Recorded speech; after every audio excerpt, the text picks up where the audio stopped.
Good morning, this is the Eager Beaver Show. You are listening to a True North Eager Beaver Media Incorporated podcast.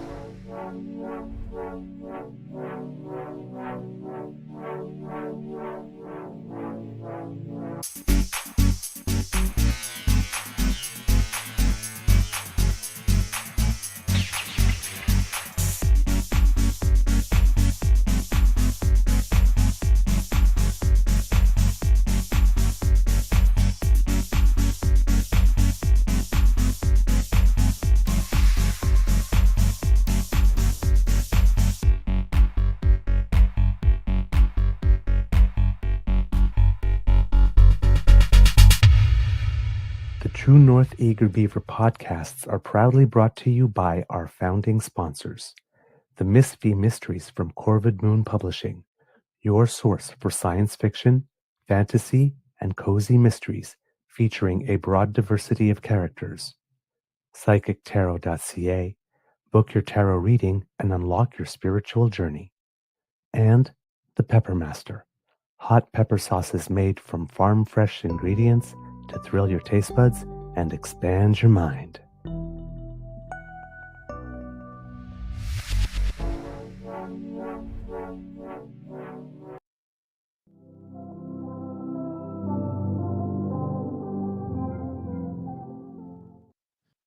Well, good morning and hello, kids, Where? and welcome to season 4 and episode number, taking a look, 632 of the Daily Beaver Morning Show.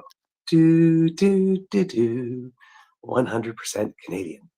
Today, recording day is Wednesday, April 23rd, 2025, and it is a lovely day here at the Ottawa Beaver Lodge.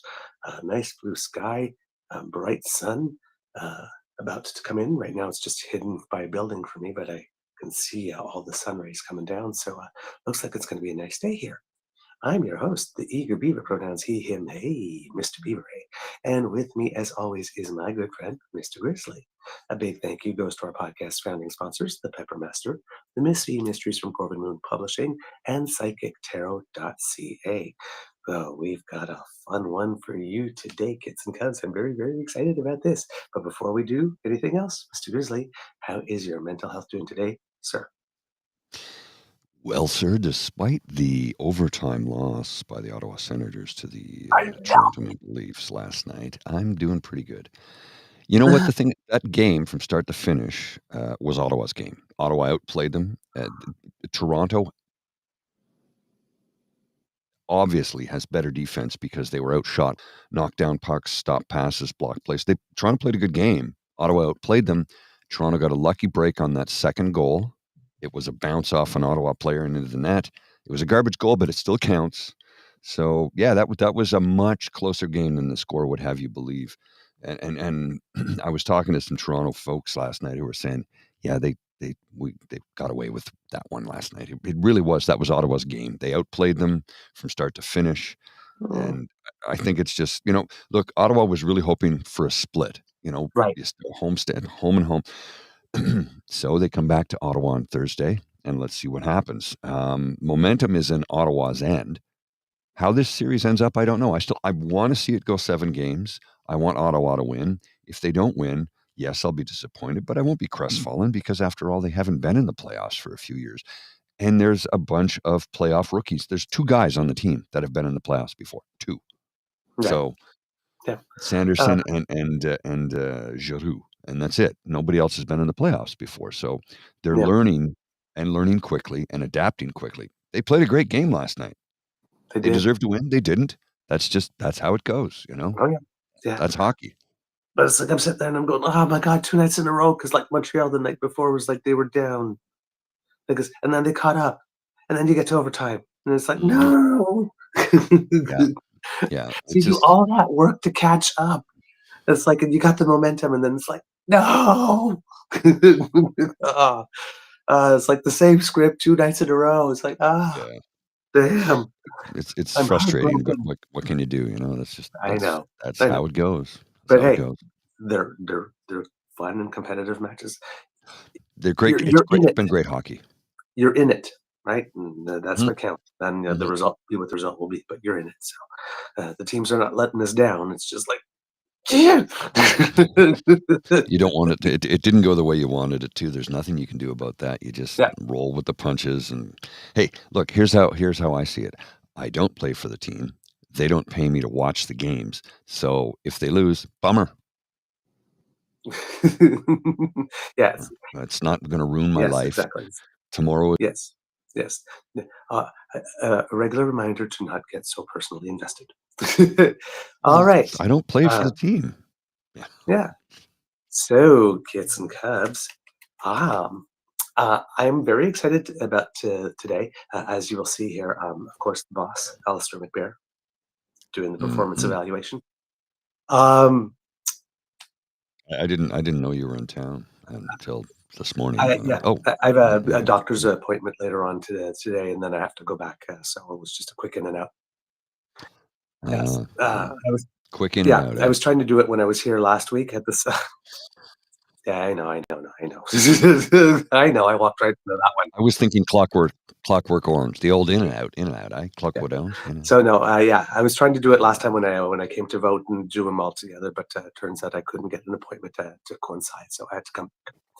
Anyway, uh, going to get vaccinated. There we go. Yes. Mm. So, kits and cubs.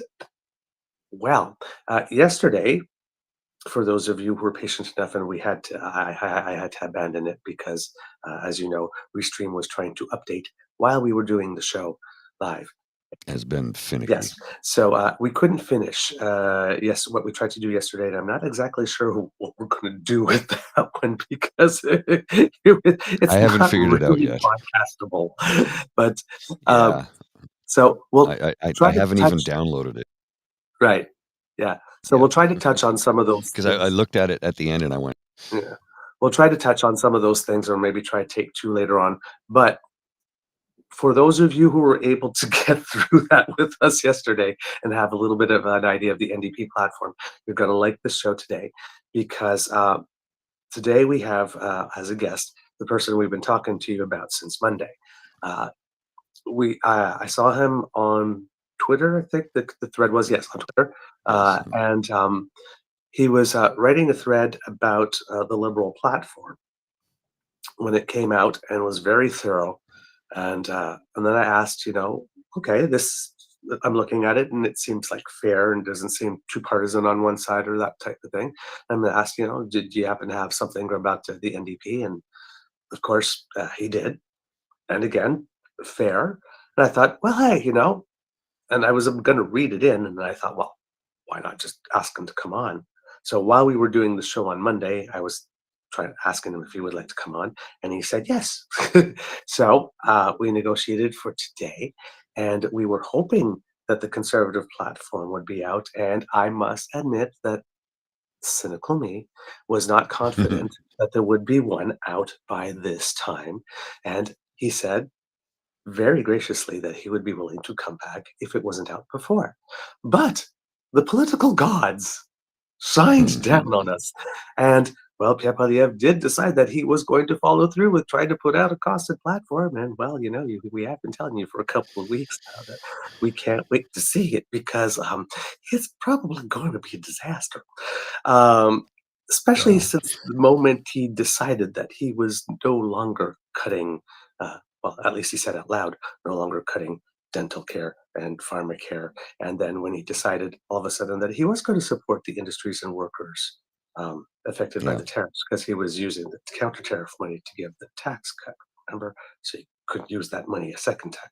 So, and then we thought, wait a minute, his math is not really going to math anymore. And then, well, he was going to cut the foreign aid budget, but all of a sudden, oh, but not Ukraine, which is a major part of the foreign aid budget. Okay. So we were wondering what it would be if he would put one out at all. And it seems with all the questions during the debate, because for about a week now, there's been a lot of questions at press conferences and at every place that he's been going, like, guys don't have a platform yet. Like, we don't even have an idea who your finance minister would be yet. I mean, what's wrong here? You know? And then since then, we've noticed that Pierre seems to be disappearing from conservative advertising. Well, The last two ads don't feature him in it. The closing all ad. I've seen has been former Prime Minister Stephen Harper lately. Yeah. And I keep on wondering if there's it's like, I know he's the former prime minister, but he also is like the chair of AIMCO, and he also is the chair of the IDU. And is there maybe like a third party Elections Canada violation somehow, some way?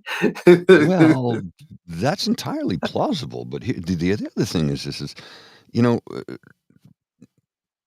the Conservatives are so desperate that they're trotting out a former prime minister who was never that popular to begin with, and many years later is less popular, especially when all of the Mhm. terrible things he did have come to light for millions of Canadians. Now, there's some people going, "No, that was a good policy." What, handcuffing us to China for 31 years? How is that a good policy? Uh, Especially now, right? So, uh, but again, we always have to remember the caveat is that people on our side of the political ledger think that on that side of the political ledger, he is the guy that brought them to the promised land once. There, he's a star. So he and ran does it. It plays deficits differently. nonstop. It hits differently with them. I'm just saying it hits differently with them, but it sort of gives a sentiment of really trying to save the furniture and not reaching out broader, right? And trying to really turn out that vote that they know is theirs. So with all of this going on, the Conservatives released their platform. So I've been paying a little attention to the news about it and all that kind of stuff. I have my impression, but I do not want to color the discussion by sharing my impressions first.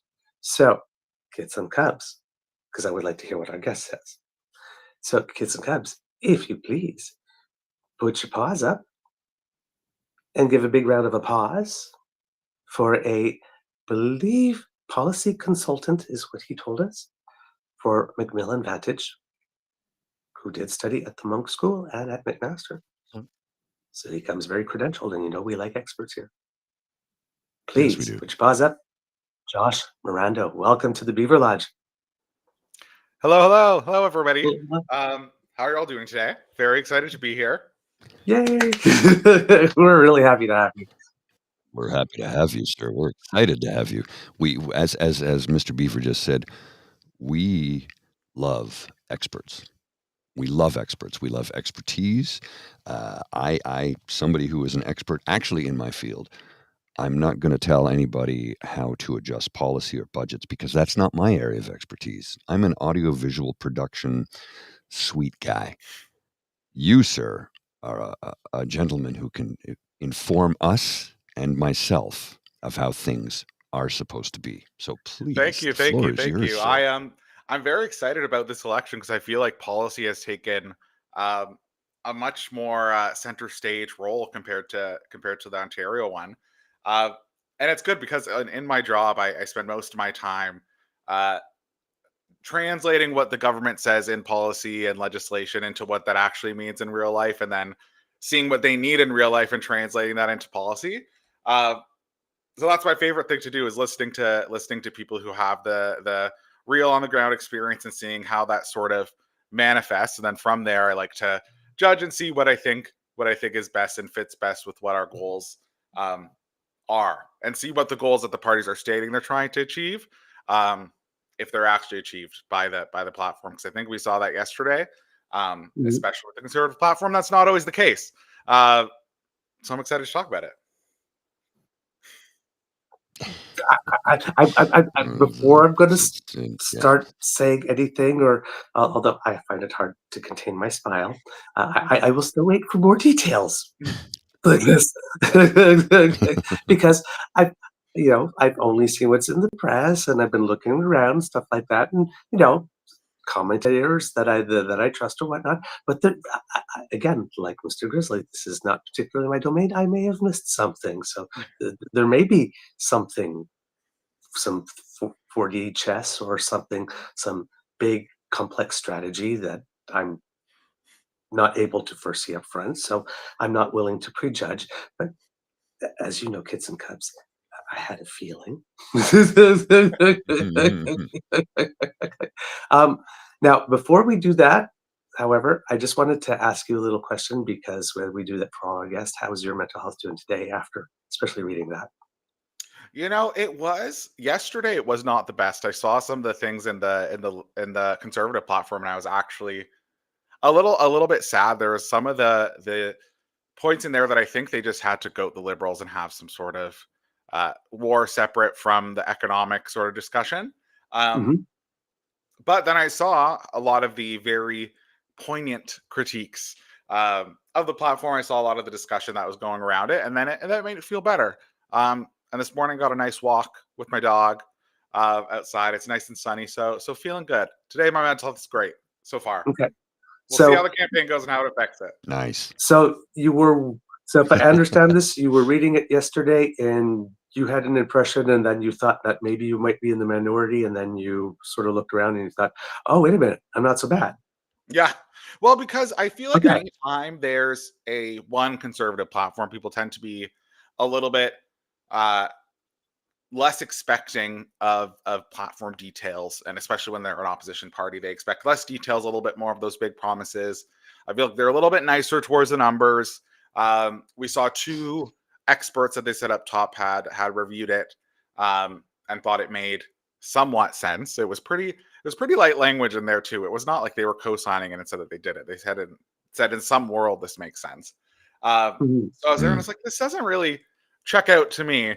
But it was like in the middle of a work day, so I, like most normal people, can't just like only focus in on this one thing. And then when I was reading through it, I was a little bit nervous, but then as I saw the chatter, I think people were starting to see through it a little bit, and I think it's mostly because it was so different than what we heard up to this point in the election.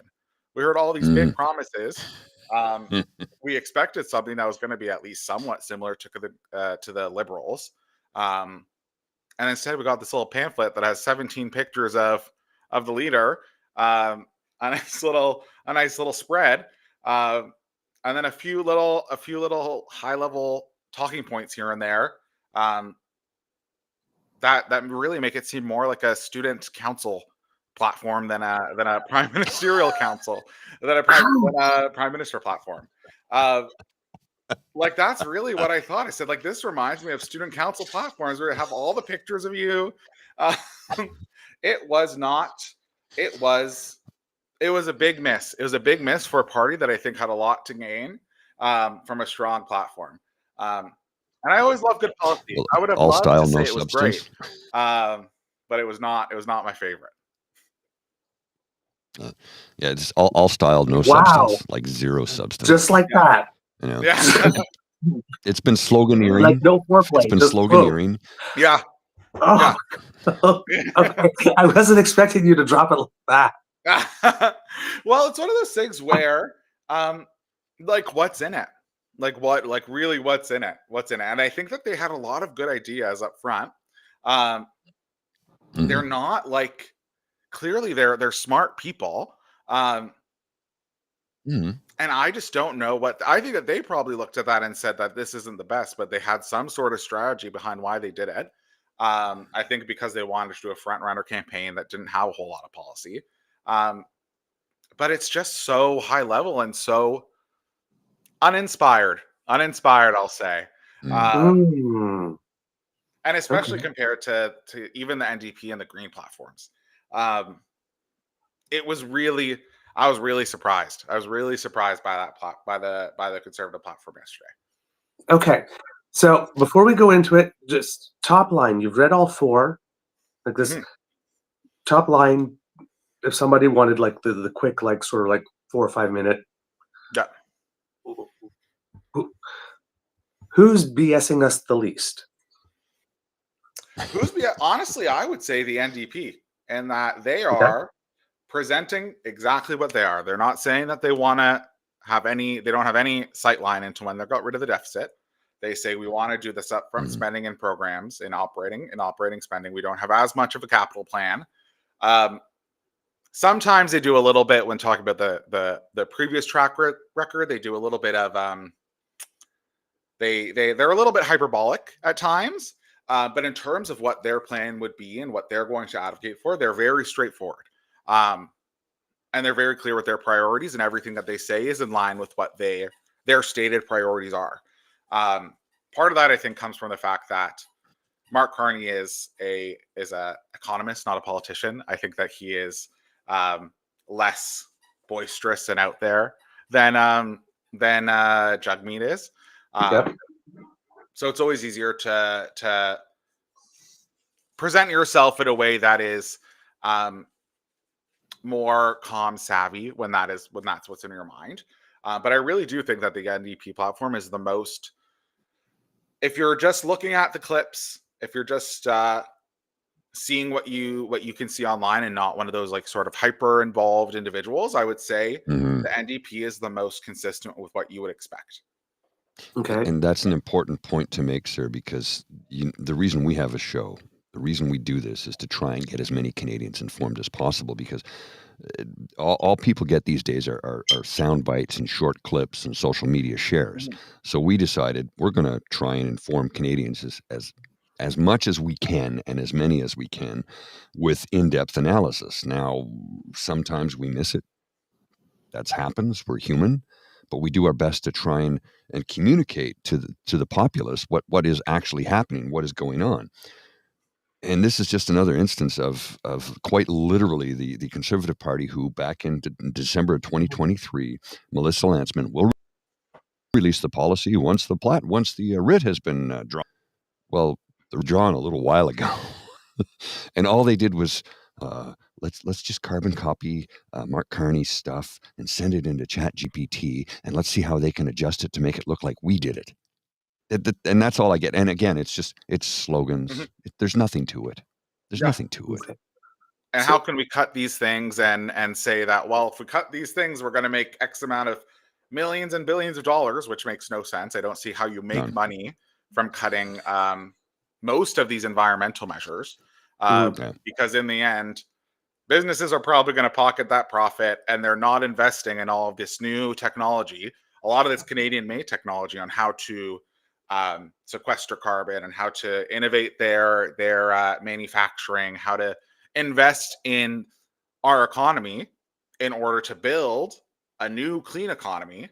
I don't see how getting rid of those incentives to do that will build the economy more. We're just going to see probably a lot of these businesses taking that profit or not really change that much. We're going to see a lot more stagnation when you just get rid of all of those incentives to actually innovate.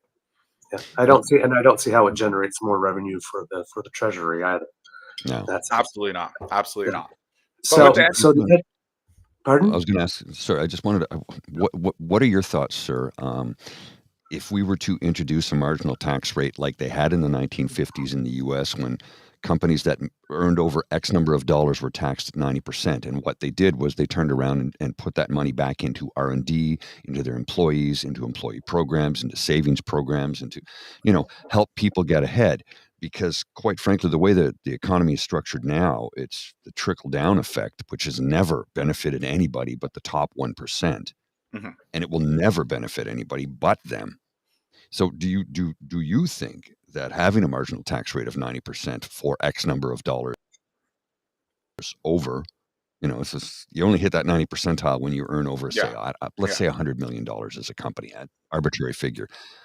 Do you think that would incentivize companies to do the right thing, or would they just hide more money in offshore tax havens like Bermuda that was created by Stephen Harper? I think yes. I do think yes, and I think it's because it and if you could look at numbers in terms of like, oh well, when does this come in? You can do a whole bunch of different sort of economic analysis to see what point do they intersect to where it starts to disincentivize businesses from growing. I frankly don't think it will ever disincentivize businesses from growing, because in the end, you're looking at what's benefiting the shareholders too when you invest and build your company in the future. Even if you're not getting huge profits, you're still growing the footprint of the company. So yeah, I think that's huge in terms of having people invest back into themselves realistically. Like it's not about taking it and putting it towards XYZ. We really need a huge shift in how our economy works, and it's going to take a whole lot of money. If you look at what the Inflation Reduction Act did in the U.S., there's actually some really great pieces on that that talked about how companies could save money or get tax credits. And it's not only through upfront grants, but it does take resources from the government to do that. So yeah, I think that'd be huge. I think that'd be huge in terms of what sort of economy we're looking for in the future. Because if we aren't changing, it does look pretty bleak. So we do actively need to have a government that looks towards how do we build an economy of a future. And that's what changes. Change to me isn't just getting rid of regulation and reinforcing the industries that we had 50 years ago, 40 years ago. It's seeing how those industries can grow and develop and change, so that we have what we need now, and we're good in that sort of intermediary in between the transition, but then also we are still transitioning and going towards where we need to be. All right. Good. Well said, sir. Thank you for that. Thank you. So the NDP's platform is the one that's the more consistent to what they're saying. Now, with regard to economic soundness, however. Yeah, I think that the NDP platform is very consistent, that people see what they're selling and what they're putting out there. Unfortunately for them, and I think we're seeing the polls, it's just not what people want right now. In that they're being very straightforward, in that our focus is on social services, our focus is on operating spending, which in reality is important. But at this point, we're really looking for nation building. We're looking to separate ourselves from the US, separate ourselves from China, at all of these places where we've been so entrenched and so reliant on. And we're trying to build ourselves sort of a little bit from the ground up here, as somebody who they rely on, because we want to be the ones who are ultimately in control of our own economic destiny, which is, I think, what people are more looking for. And that's not what the NDP is offering. So I think that's sort of why it's reflecting in the votes. And I would agree, it's not what I think is the best option for right now. But I would still, I do still like having that voice in Parliament. Like, they're one of the ones where I look at that and I say, I'm glad that that's what the platform is, because I think it balances out operationally when we are in government for the next 4 years. Having a strong opposition like that does make sure the government is being held to account on those social aspects, is important. So I'm glad to see it there. It's not personally something that earned my vote, and I think that's why we're seeing a lot of their reductions in the polls. But I do think it's at least honest and fair, and represents what their party is being right now. So you would say, would it be fair to say that you don't think it's necessarily government worthy, but it's definitely official opposition worthy? No, not official opposition worthy either. I think it's government worthy. I think it's having a voice in Parliament worthy. Okay. So if you're an NDP voter and you're diehard like this, and you are worried, like the targeting, they might forget you. So we're going to be here to talk for people like you. Like, it really is true to that. You can vote safely. You know that if that's your thing, you've got that with the NDP for sure. Yeah. Okay. Yeah. Okay. Cool. So the Greens, with regard to what they say and how their platform matches up to it, does it line up? Yeah, I actually do also enjoy the Green Party's platform. It's also not one to govern, and that it is obviously quite light on the international stuff. Looking at the economy building areas, they actually are quite good when it comes to building a clean economy. I think it is one of the ones that shows sort of the most further, I guess, extreme in how you could do the most in the most little time. So I think it's pretty consistent. I think as a party, the infrastructure of the party in terms of being able to hold up to what that is, in terms of being able to actively push forward and effectively lobby the government for that change and act as a voice for that change, is less effective. I think that their new leader is actually a great speaker. I really do like him. And he seems to have a really good, I guess, finger on the pulse.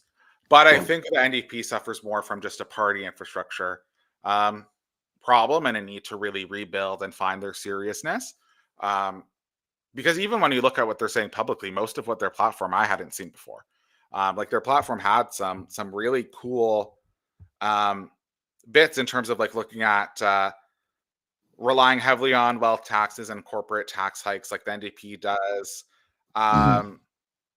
Looking at I'm looking at my notes here because I did have notes on every single one of them.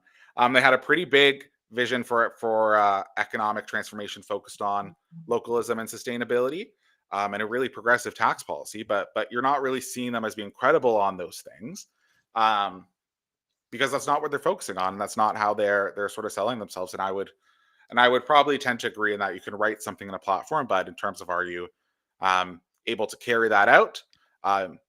That's another question. But I do think they have the longest platform to their credit. Okay. So Mm. is there one or two things in the Green platform that, for example, the Liberals or the Conservatives should actually steal? The NDP? I would say they have a pretty big guarantee on they do have an emphasis on the guaranteed livable income, which I do think is important. Um, I think it's one of those ones where it's probably better done by the provinces in terms of actually being carried out. But I would love for that sort of assistance to be looked at in general, and that's my progressive nature coming out. And also I think in terms of a progressive vision for a climate future, just because others aren't planning for it, just because we see the U.S. is not uh, participating in that green transition anymore, because we're seeing a lot of critiques of the EU. Doesn't mean that we should stop trying. I think we're realistically not going to be able to rely on oil and gas forever. Our natural resources sector Mhm. has so much opportunity. Looking at what the future of the clean transition looks like, and looking at critical minerals and things like that. So I think that focus and really looking at greening the economy, I also really would have liked other parties to take. It seems like the Liberals will take that approach, and I assume when they talk about transitioning the economy and they talk about clean manufacturing and a lot of those incentives, that is a priority. But in the end, those are investments in the future, and theirs is focused more on right now. Whereas the Green Party does have a pretty good long range, I think, focus in terms of what they're saying would have pretty good long range impacts. So I do think there's some great parts in there as well. A little bit more high level, a little bit less sort of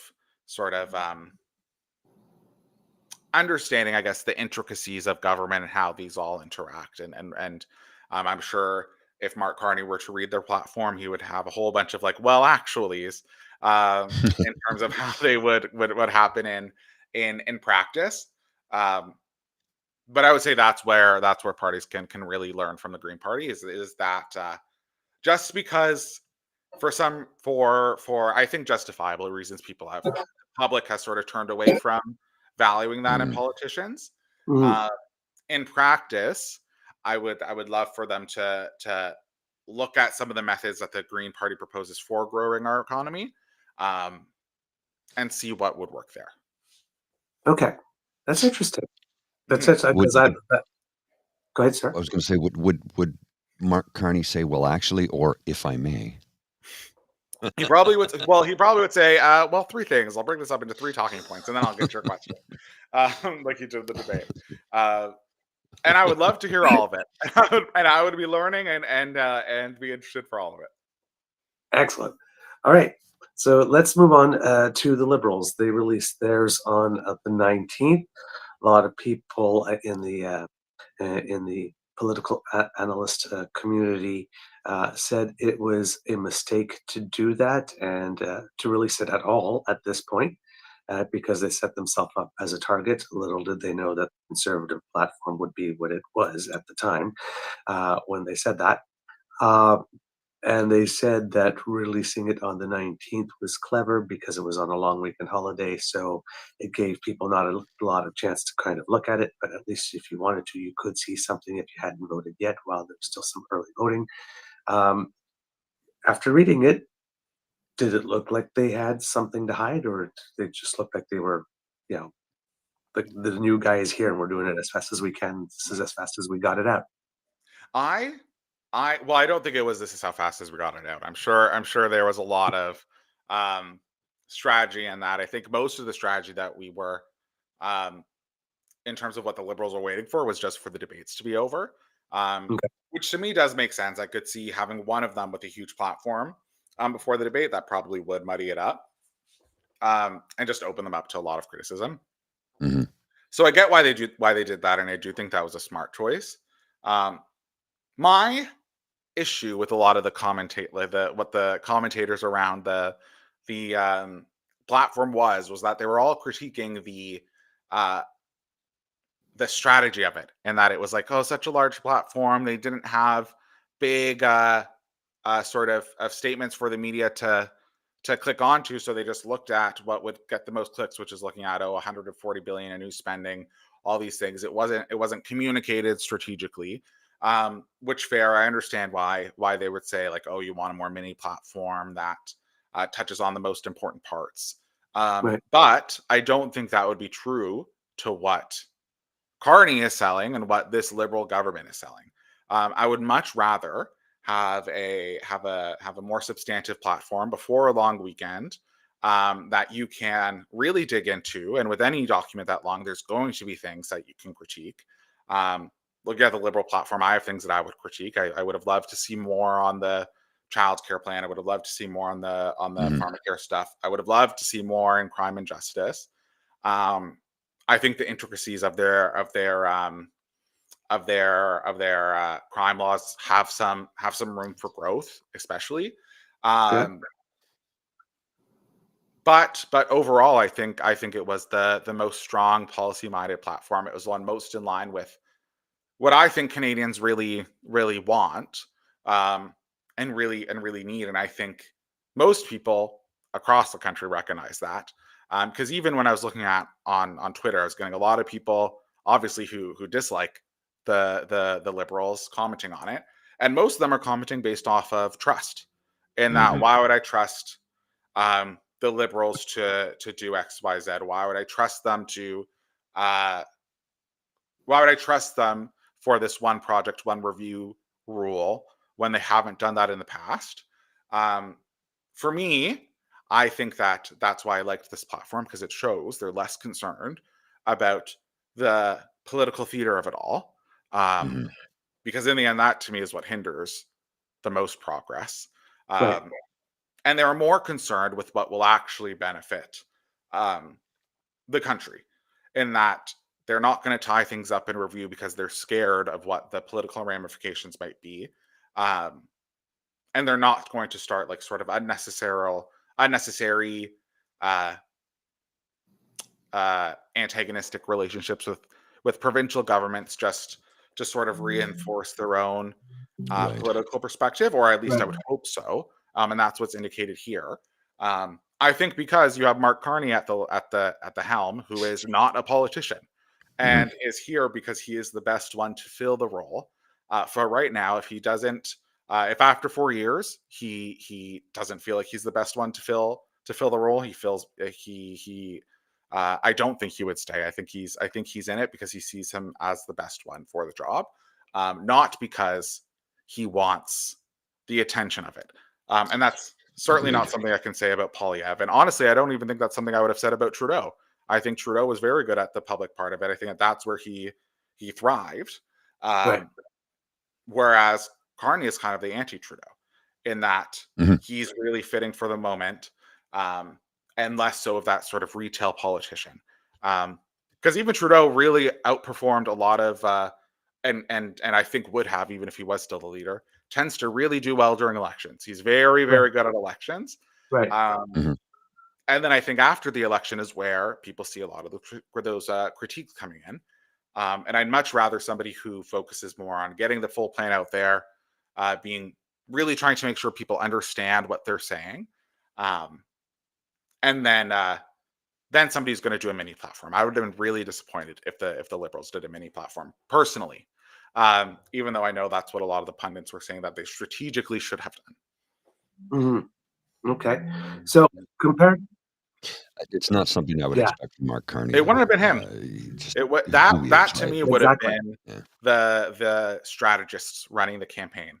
That to me would have been he's backdoor, the liberal, whatever all these other people say happened to for Carney to get into this role.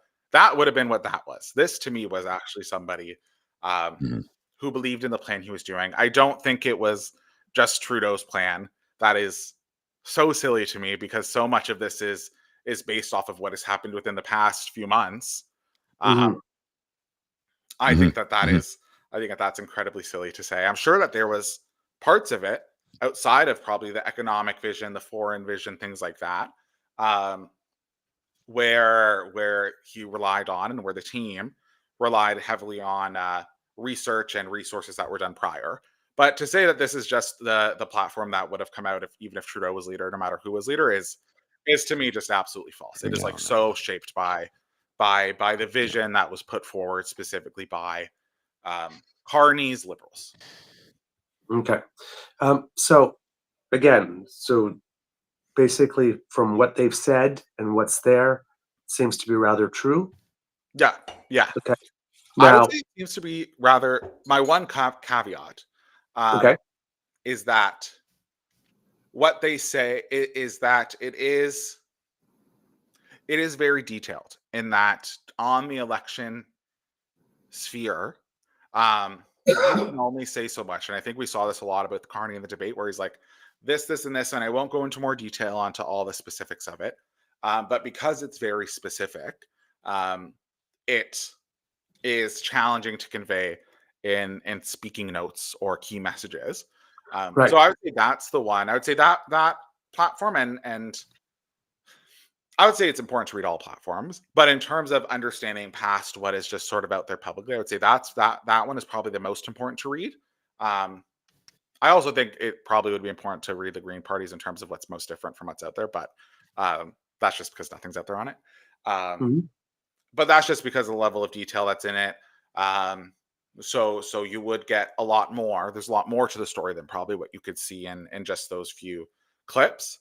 Um, but in terms of the vision that he's presenting to Canada, I think it absolutely is in line uh, with that, and does that really better than I would have ever expected in a election.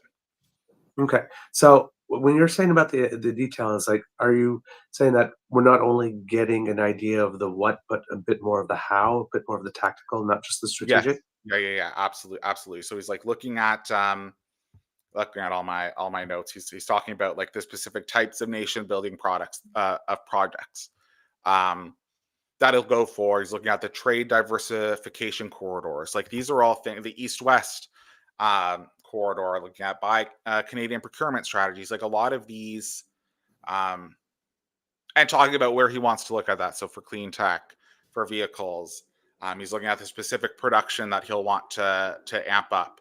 Um, and a lot of those go past sort of what you can get from that top line. Oh, we want to invest in Canadian economy. We want to build the Canadian economy. We want to reduce our reliance on the US. Well, this is how. And especially when you look at um, his defense platform, I think that's when you see it the smartest, in that he acknowledges that Canada's strategic defense area with the US is less so our size and scope, obviously, but it's where we are. Mhm. It really is in the Arctic. Mhm. I think that we can and should meet our NATO targets because we should really secure the Arctic, especially looking at where China and Russia are and how they're also Right. looking into it, and how that gives us leverage with the United States, because that's how you identify threats coming in from those areas. Like our Right. radars, our tactical, um, Right. our tactical uh, expertise is of Yeah. huge value to the United States. They would be in a really precarious position if And we it's a were not in lockstep with them on defense. And it's those sort of intricacies that the platform recognizes, and explains that. It doesn't explain all of that in detail in the platform, but it does say that we are going to go into invest in these specific areas. and So that, they are going to protect ourselves, build out our military, and this is how they're going to do it. And they and do that's it, in my opinion, in a very smart way. Yeah, that's an area of high competency for us, if I'm not mistaken. Mhm. We have a Specific. very smart military. We have a very smart defense team. The challenge with our military and defense, from my understanding, comes from like outdated equipment. We have challenges in terms of like resources on bases. We have a lot of in terms of like we have a lot of recruitment challenges. We're seeing skills gaps, obviously, like we're seeing in any sort of area. Uh, but in terms of the intelligence that's in there and the um, strategic minds and what we can actually do, I think we have a very smart military, and this acknowledges and leverages that. Right. Mr. Grizzly, do you have any questions about the liberal section?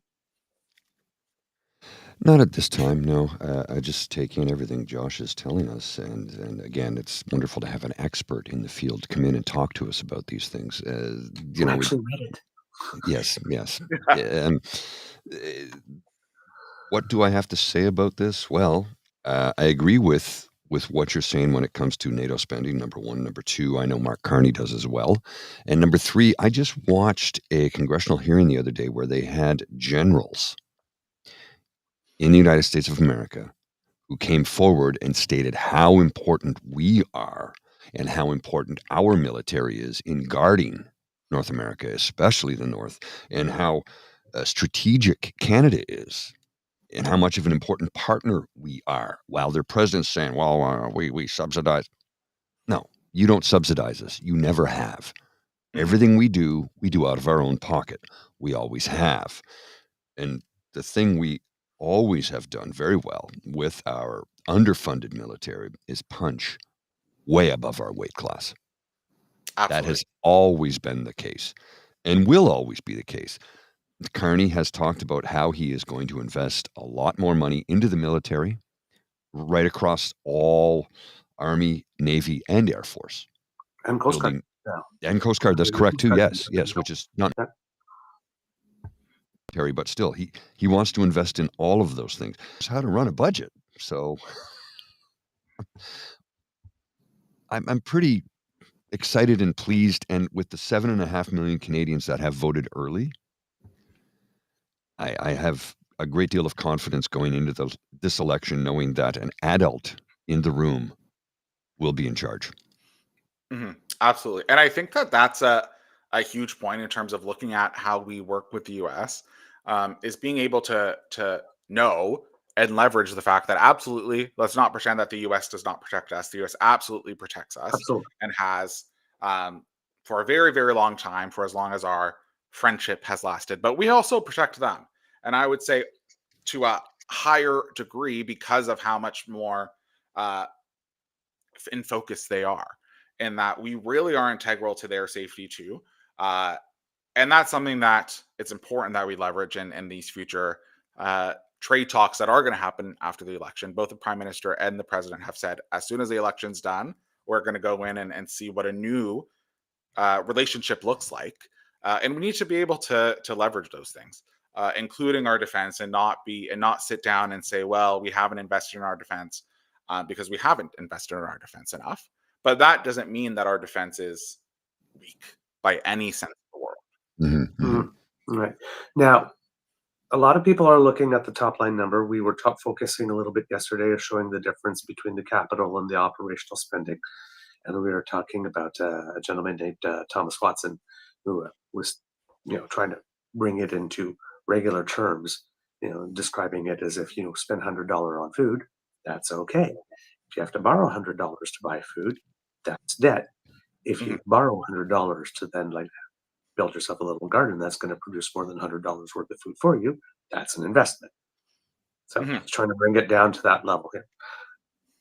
Everybody's focusing. You got Mr. Poilievre's going, he's more spendthrift than Trudeau. It's going to be $60 billion debt. Now, it seems to be that it matters debt accumulated for what purpose. And I remember when you were talking about the NDP platform, you were saying it doesn't have the nation building piece. And when I'm hearing the conservative critique about all the budget, the thing in my head is like, but so you won't build the pipelines or the ports or the high speed rail because we're going to have to do that, right? We're doing the nation build. We have to do that. So you can't complain that it's going to cost money. And the You got to conservatives own the said that roof. they You would got to build fix it, the and roof. then in their platform, it wasn't there. So there's a big difference in terms of what they were saying they were going to do before the platform, and then what's committed to um, after the fact. That's the conservative platform, right? In the conservative platform, yes. Okay. Uh, So the 60 billion from the liberals, because is this a terrible thing? Because like as soon as it was out, oh my God, that's going to blow the AAA credit rating. It's $60 billion in debt. And we're sitting there, well, no, because people look at forward tracking yeah. as well. Also look at what has happened the past however many years, even under Harper, looking at our GDP, how our budget sort of went. We've had many different challenging budget years. Carney is not going to be the one to fully mess up our budget. Let's just, in terms of the person at the helm, regardless of what they're saying, to say that he would blow our AAA credit rating, to me is ridiculous, and I think that they know it's ridiculous too. I think that this splitting out into operating and capital expenditures is actually very important, because in the NDP platform, they are saying they're not looking for any path to balance, and a lot of that comes from operating spending, which is spending that does not have an end date. If you end something in operating spending, you end it. You get rid of the jobs, you find efficiencies, you get rid of programs. These are things that contribute to the operations of Canada as a country. Whereas capital expenditures are just that. It's looking at how do we improve our operations. It's how do we improve our country. How do we build the infrastructure needed? But once we're done building that, it's done. It's ours. It's kind of like buying a house, in that you always have to buy food, exactly what you were saying. Every single week, you have to make sure you're budgeting for food, budgeting for food, budgeting for food. And if you're saying we're going to buy it from this specific store, you need to maintain that budget at that high level until at one point you say and make the decision, we're going to change that. Whereas from your house, you make the decision to buy your house, and yes, you pay it out and it's amortized over the time of your mortgage. But you're locked into that, it's there, and then at the end you have a house. So it's very similar to that, in that Mark Carney is balancing the operating budget, because that's what keeps us in control. That's what gets us in control of our future and in control of our budget. And then we can make the decisions with the capital spending of where we want to invest in next. And I know people always make fun of like the investing versus spending, but it really is in that you are in control of that money. You say, this is strategic for us to spend this money here. And you're making that active choice. Whereas when you have an operating budget that is not balanced, that's a real issue, because you're basically saying there's no long-term path. They're basically hoping that we're going to grow our tax base from this, which is certainly possible. But there's no sort of pathway to sort of get that under control, which is what the NDP is proposing. So there really are two different things. I personally really agree with where Carney's investing in that capital expenditure. And I really like that there's a pathway to balance the operating budget, because that's the part that we need to get under control. Like if you need to borrow money for a mortgage, that's totally fine. But if you need to borrow money for food, then you have to find a way to change that. Then you're trying to find a way to make it that way that balances out, so that the income coming in covers the income coming out. Okay. So when Mr. Carney talks about this capital spending being catalyzing dollars, where you see this money going, does it have the potential to generate that $4 to $5 of private investment to match it in order to make it come true? Or like, is this a realistic expectation? I absolutely do. And that comes from an understanding, and this is where a lot of my work comes in, where there's so many businesses in Canada who want to invest more in Canada. They want to put this money in Canada to grow, but they need governments on their side, whether that be through tax credits, whether that be through making sure the infrastructure is there, whether that be through however many means they need to partner with government and want the government in on their success too. The businesses are investing as well.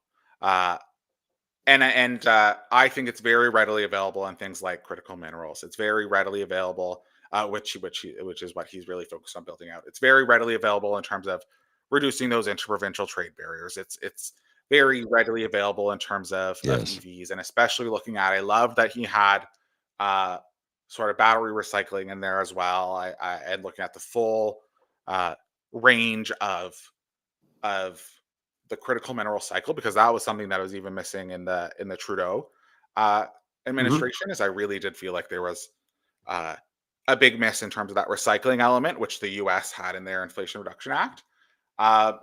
So yeah, that's all to say. I fully agree. You mentioned something that's really important to us here. Something you mentioned just a second ago, really important to us here on the True North Eager Beaver. Battery recycling for electric vehicles. Mr. Beaver, would you please share with Josh why that means so much to us here on the program? My partner, my beaver sweetie, happens to have a PhD in Queens in mechanical engineering, and he wanted to do a life cycle analysis of recycling of car batteries, and realized that the processes were terrible. So instead said, I need to make a new process. So he has found a way to recycle pretty much the totality of lithium, as well as cobalt, manganese, and nickel, but lithium separate salts from a car battery with zero liquid and solid waste at a purity that could probably just be transplanted into a new battery. Oh wow, that's huge. Yeah, That's and huge. he's at the final stage of patent Yes. approval.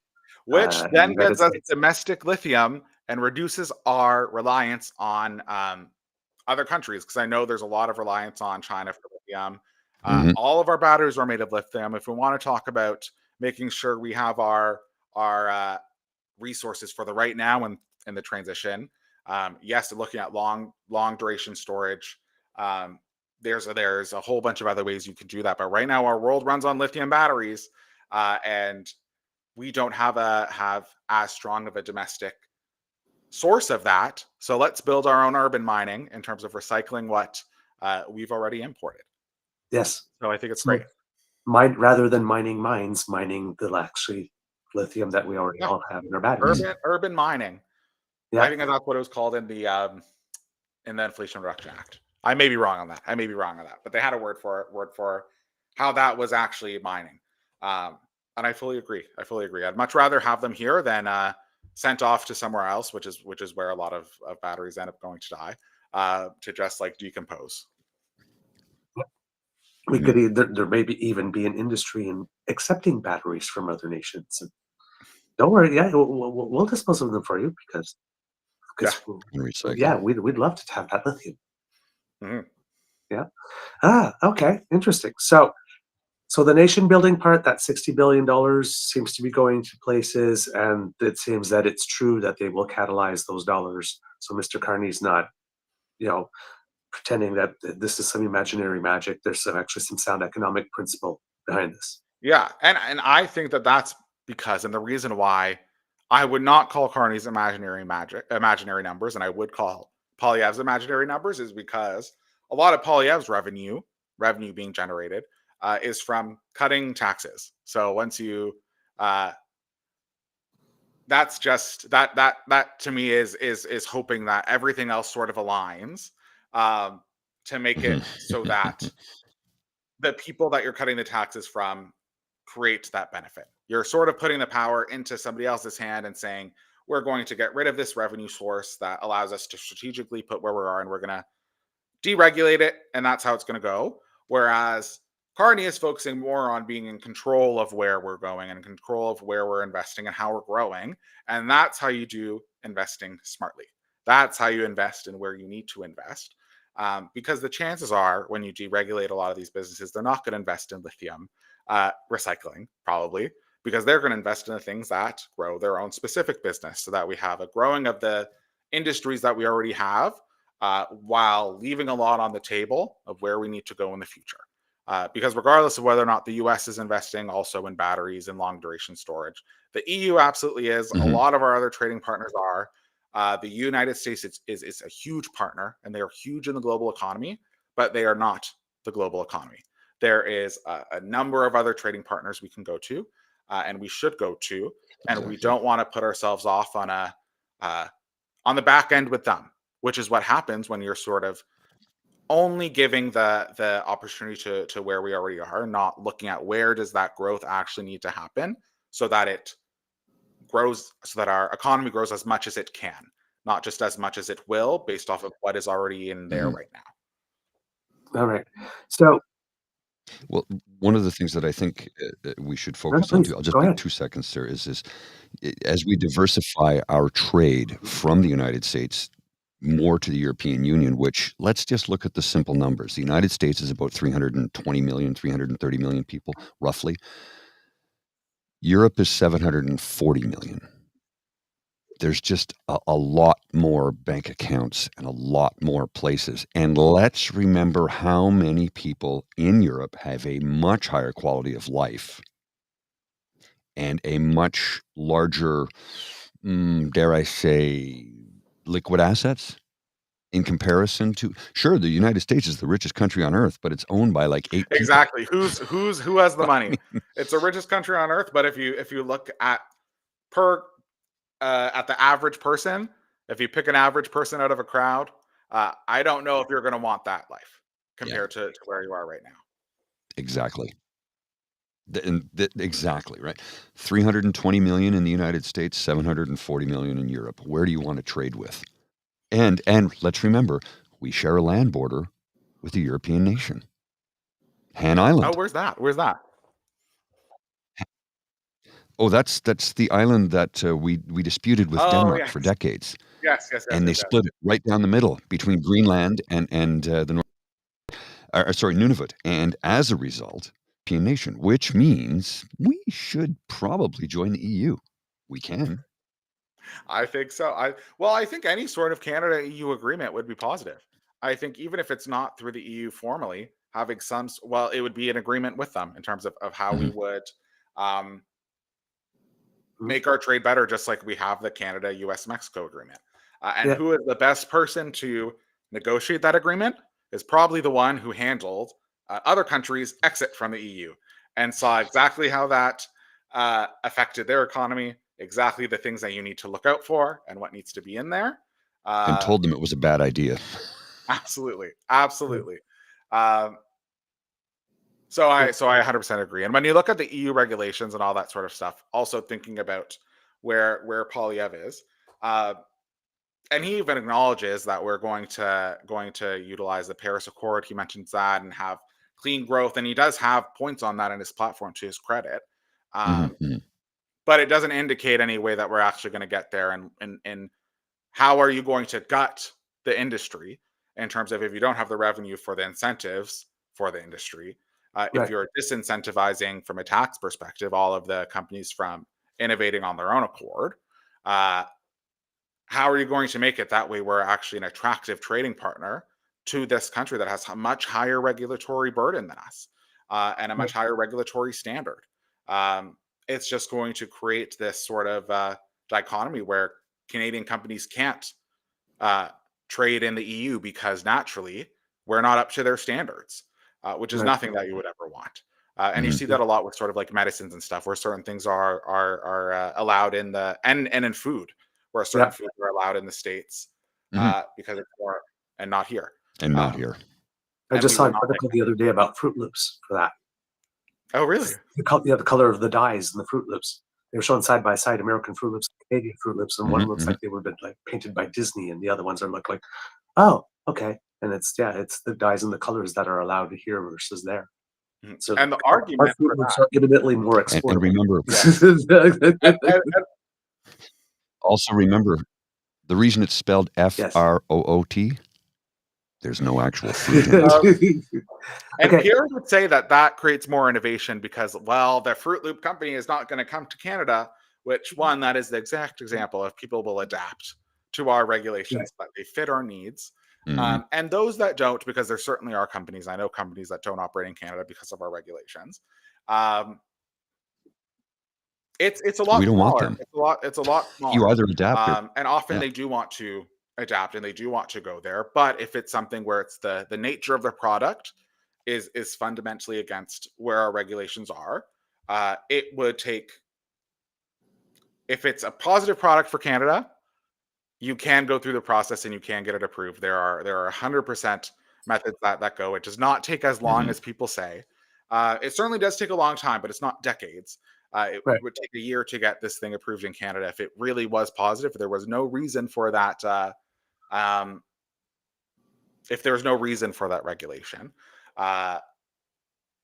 and in the end, it doesn't really negatively affect our economy that much. People will adapt, as we see with a lot of U.S. products that are still in Canada, but just formulated differently so that they are in line with our standards and what we want our nation to consume. Right. So, Mr. Grizzly, I'm glad you mentioned the EU, because the other side of that is, as well, is that we also have a CPTPP agreement. So there's like 11 nations in that agreement, I believe, and we haven't really maximized that yet. And we recently signed a free trade deal with Indonesia, which is one of the world's most populous nations. So there's a lot of other trade. When you say we have other partners like this, and we're still good friends with Australia and New Zealand. Australia is going through an election right now too. Yeah. So and Which going through also- the, and which go, and go through the same also- things we are What there is the- too. Yeah, and also to Poilievre's credit, that was also in the Conservative platform. In Okay. that they specifically mentioned Canada and New Zealand, and building out those relationships, which are great. And that's what I talk about, where they have these like one lines. That one I saw a lot of people talking about Twitter the weekend before they put it out. I would not be surprised if that was just put in there that weekend when they were 100% rewriting that platform over the long weekend. And they do have a lot of little bits on that. Which is great, but that sort of goes into where I'm like, oh, it's the level of a student council platform where you hear this good idea there, and then you figure out how and why and all these things after, because he just says, oh, we're going to do this without explaining why, assuming that all these other people are going to explain why, because he saw that all on Twitter, which does not help the general Canadian population, because most people do not see that, and without showing how we'll get there, and why they're the best ones to do that. All right.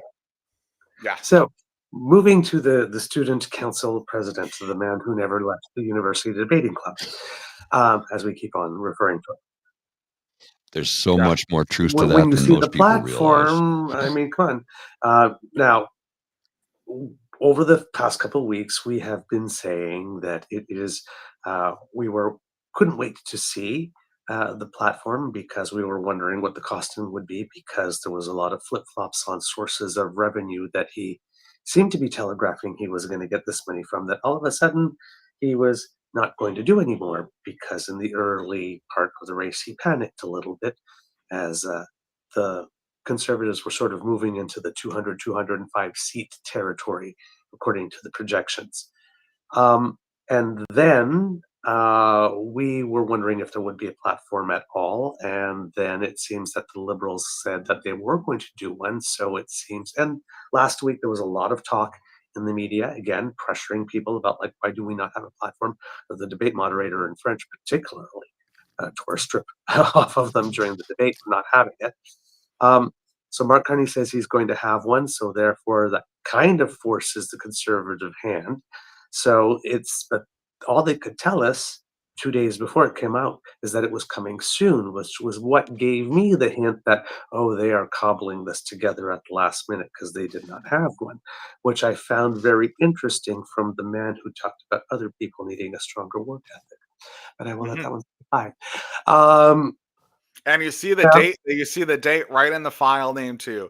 They kept the 04/18/25 right in the file date, which I thought was very funny. Oh God! And then yesterday on the show, I also wondered if there would be lots of pictures, and it seems that, as you mentioned, there are 17 pictures of Pierre in the platform. I think it's about 30-something pages. 4 pages are full pictures of him. Anita's in a lot of them. And I believe in Mark Carney's platform, it's 60 pages and there's 1 picture. Okay. And I think that people are really underselling the strangeness of this politicization of the family structure that Conservatives are doing now. That's something that I have not seen. Obviously, I have not seen the most amount of Canadian elections, but never have I seen somebody. And I understand it's because Poilievre's not popular, and they think that having his wife and having his kids and random kids at rallies sort of up on stage with him is going to humanize him, which I understand to a degree. But you're not a person. You're not a reality TV show personality. You're you're a prime minister. You're a prime minister in Canada.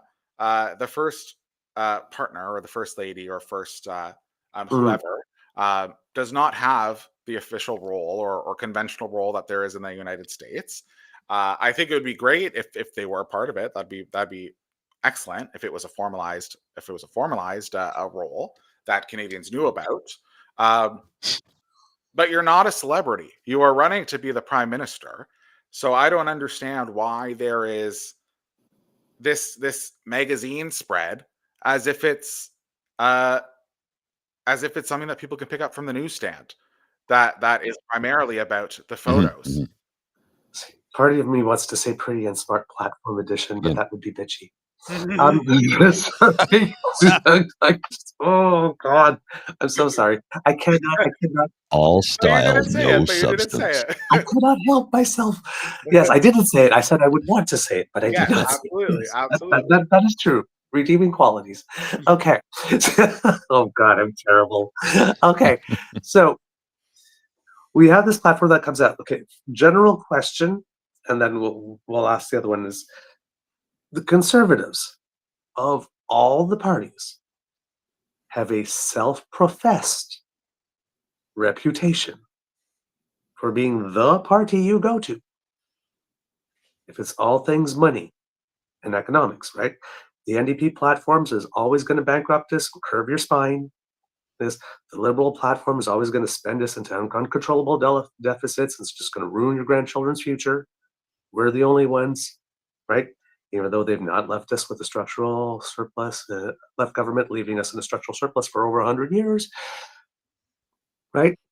They're the party of the economy. That's the myth, right?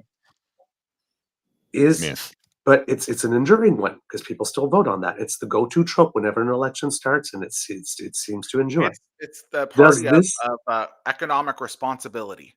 right? Does this live up to that, or is this a bit torching that brand? Absolutely not. Absolutely not. This is not a conservative platform. I would have loved. I really would have loved a strong. I really like strong policy. I really like a good platform above any partisan affiliation. I clearly am biased towards the Liberals in this election. But previously, I have voted for a number of different parties in my life. I really prioritize who I think is best for the jurisdiction, whether it be a provincial or federal election. Okay. And I really value strong parties that are strong in their convictions and what they're selling to the people of Canada. Because even if my priorities don't match somebody else's, I want them to have a strong option for what their priorities are. Right. And this is not a conservative platform. They want to say that Doug Ford is not a real conservative. To me, Pierre Poilievre is not a real conservative because this is not responsible fiscal leadership. This does not grow the economy. It is not accurate numbers. By no means are those revenue projections conservative. by absolutely no means are they conservative. And yes, it is a conservative. It is a conservative value, I guess, to have less government, more small government, and they certainly do have that deregulate approach and deformalize approach. That's the sort of anchor of all of their growth is that deregulate, and then the growth is going to come in the future, and then the budget will balance itself, which is effectively what they're saying. Yeah. This is just not. This is really not that. This is really not that. This is not conservative by any means. This is an idealistic platform. It's idealistic in saying that we're just going to create these shovel-ready zones. We're going to figure it out once we get there. Ideally, in this world, we're going to get rid of this, and then everybody else is going to grow. They over-villainize a lot of different legislation. Bill 69 is by no means the Anti-Pipeline Act. It was made to respect provincial jurisdiction. And what Carney is saying is, yes, we will respect provincial jurisdiction, and that when we agree with your assessment, in that if we have shared priorities, we both want the best for Canadians. We understand that you have specific regional priorities. that may not fit our specific assessment needs. So we'll go with your review. So they're respecting provincial autonomy. The solution to that is not to disrespect provincial autonomy and bulldoze the provinces and say, well, you're going to do this anyways because we're telling you to. That just creates further problems like what we have in Alberta, where we have provinces feeling alienated. But that's sort of what it hopes for. And then when you look at this accounting, that is absolutely not what will happen. That is not conservative by any means. It doesn't focus on capital. It doesn't focus on growth. It just focuses on getting them over the finish line, and they try to avoid negative headlines for it, which really hurt them. And in the end, it's just very disappointing. Regardless of whether or not you're conservative, this is a disappointing platform. And I think they had a real missed opportunity to say, we are the party who has been prepared for the past number of years. Our leader and our party under this direction is more established than Mark Carney's Liberals because he's brand new to the role. Let's start out this election fresh with a really strong policy that details what we're going to do. We say we want change. This is the change that's going to come, and shape the election. But instead, they allowed Trump to shape the election, Carney to shape the election. And then they brought in this platform that was clearly written over the weekend. I'm sure they had a platform before. They had a plan that they never planned on releasing, but they absolutely rewrote it over the weekend because there is a number of inconsistencies with how they presented themselves at the beginning of the campaign. And it really bit them in the butt because when you rush through and you speed through your work, especially when you don't have all of that knowledge and all of that understanding in there, you get sloppy results. And that's what I see. I see a sloppy platform with sloppy numbers. That is not what they can do. And that is not what the Conservative brand should be and what the Conservative Party should do. They could really do a lot better. And I think you're seeing that with all the Conservative infighting right now. Because Conservatives themselves are saying, this is not the party that I want it to be. I know we could do so much better for Canada. There is a world in which Conservative Party would have been absolutely the best party to lead Canada through this, especially if you go back to their leadership election. Jean Charest was a very strong leader, in my opinion, and had really great ideas for Canada, in my opinion. And it just got so off the rails. And then they threw in random cultural war points at such a high level to try to goat the Liberals into changing the direction of this of the election, to try to goat the Liberals into pivoting away from the economy and pivoting away from Trump, which in my view was really disingenuous and really harmful to people. I understand that they're trying to work really hard against the Trump 2.0 allegations, but when you look at some of the more specific ones in there, and I'm talking specifically about the trans women in women's prisons, and what all of that means down the road in terms of importing a lot of that war against trans people in the US into Canada, where we really don't see that issue, especially not to the degree that we do see in the US. Trying to import that here for the benefit of their own political fortunes is just so disingenuous to me and so harmful that's really when I got that's the part that really upset me. I can understand if they want to do the political spin for the policy part, if they want to change up what they're doing.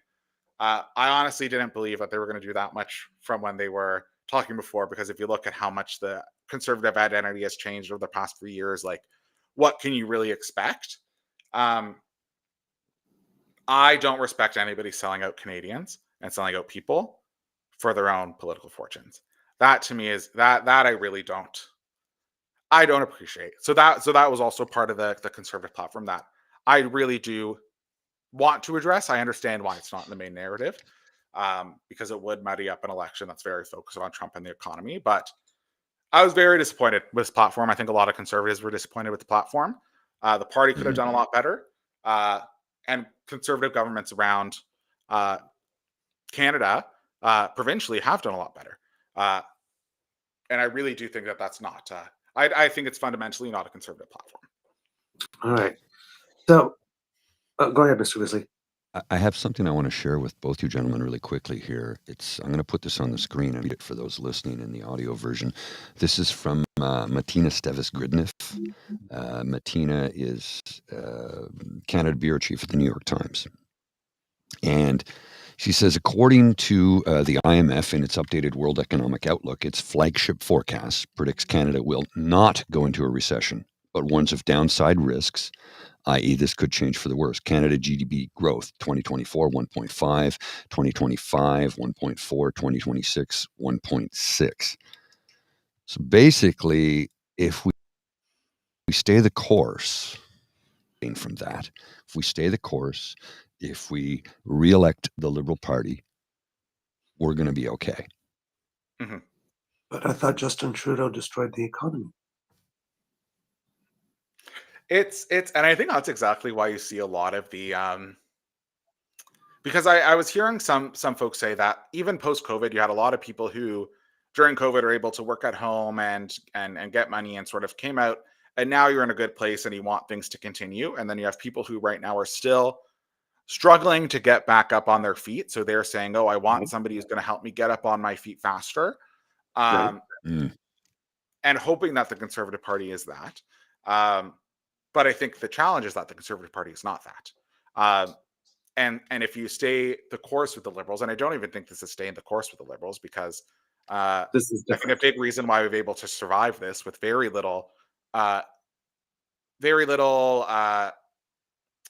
few analysis have suggested that we're actually going to go into a full recession at this point because of the way our economy has been handled up to this point. So if we continue with this smart leadership, we will be able to. Yes, progress might not be as quick as folks in Gen Z, and I say this as the absolute oldest somebody in Gen Z can be, as Gen Z might want, but it's still going to happen. Whereas with the Polyev platform, it fundamentally will not. I think that will put us into recession just because of how poorly it's planned. In that, when are these things going to happen? There's these tax breaks that are fundamentally being misrepresented. His 15% tax break to the income tax is 2 point something percentage points. I think 2.75 percentage points. And it's just all of this noise that does not help us. And they're hoping that by deregulating, they're sort of putting hope towards the future, that a change will sort of expedite things, when in reality it sort of gets rid of everything that has been working up to this point to prevent us from falling into recession and prevent us from indicating that a recession will come in the future, and hoping that it will benefit us, when in reality we know from past experience of policies like these, it won't. Okay. Wow. All right. So, wow, it achieves the opposite of what is promised, it would seem. Okay. Well, let's look at some various claims here with regard to it, because something that I've heard is that that 15% tax cut that you were talking about, that we said on the show, wasn't actually 15% tax cut, because, and we were wondering, because we're saying, if you have to break out your calculator to figure out how a tax cut works, maybe there's something about the tax cut that you need to know. Whereas Mark Carney said it's going to be 1% tax cut off 15 down to 14. That's what it is. It's understandable. It's the first year. There's no 3-year commitment down the road because we don't know what the situation will be. And Polyev promised 2.25%, but that would hit in the third year. This was really 1.125% for the first 2 years, but he was selling it as 15. Yeah. Now I heard something saying that all of that is now not going to happen as early promised, that all that has been changed and it's backloaded. It doesn't hit till year 4 now. Well, even then, it's supposed to hit later. I think it is. It's not going to hit till year 4. But even when they look at the projections it's just so different from what they initially projected. So which is it? Is it the one in the platform, or is it the one in the news post? Because first year, Mark Carney's was supposed to be 1, and theirs was supposed to be 1.125 if you did it all. And it was always what going to I've be been hearing graded is that up the there. first year is not. It's less now. It is. So the I'm looking at the platform now. Originally, it was going to cost, I think, $3 billion in the first year, and now all of a sudden it's costing $1 billion. And it's going up to $14 billion, which is what the total cost would be. Right. But that isn't until the fourth year, and even in the first year, or in the third year, it's there's $3 billion less than that. So who's not going to get this $3 billion worth of tax cuts that expected it previously?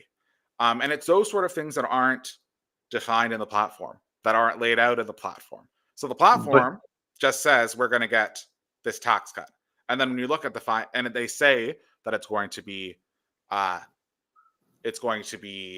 phased in, and we got details of what that phase in would look like when they announced it.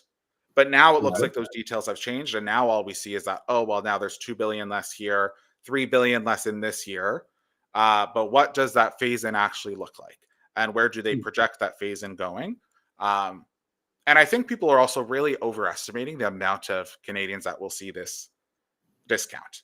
The lowest income tax, like our tax rates go up. This is only for the lowest income bracket.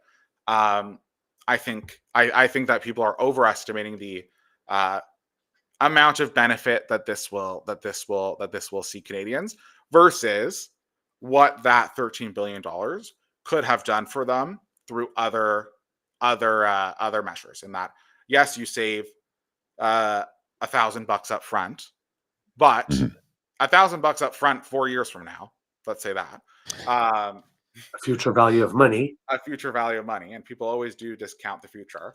But you're losing $10,000 worth of benefits or tax or tax credits, or however, in the meantime. So you're not going to be better off. I think a lot of the analysis yesterday also showed that, and that looking in sum, the average Canadian will be worse off by this platform, just in terms of money in your pocket.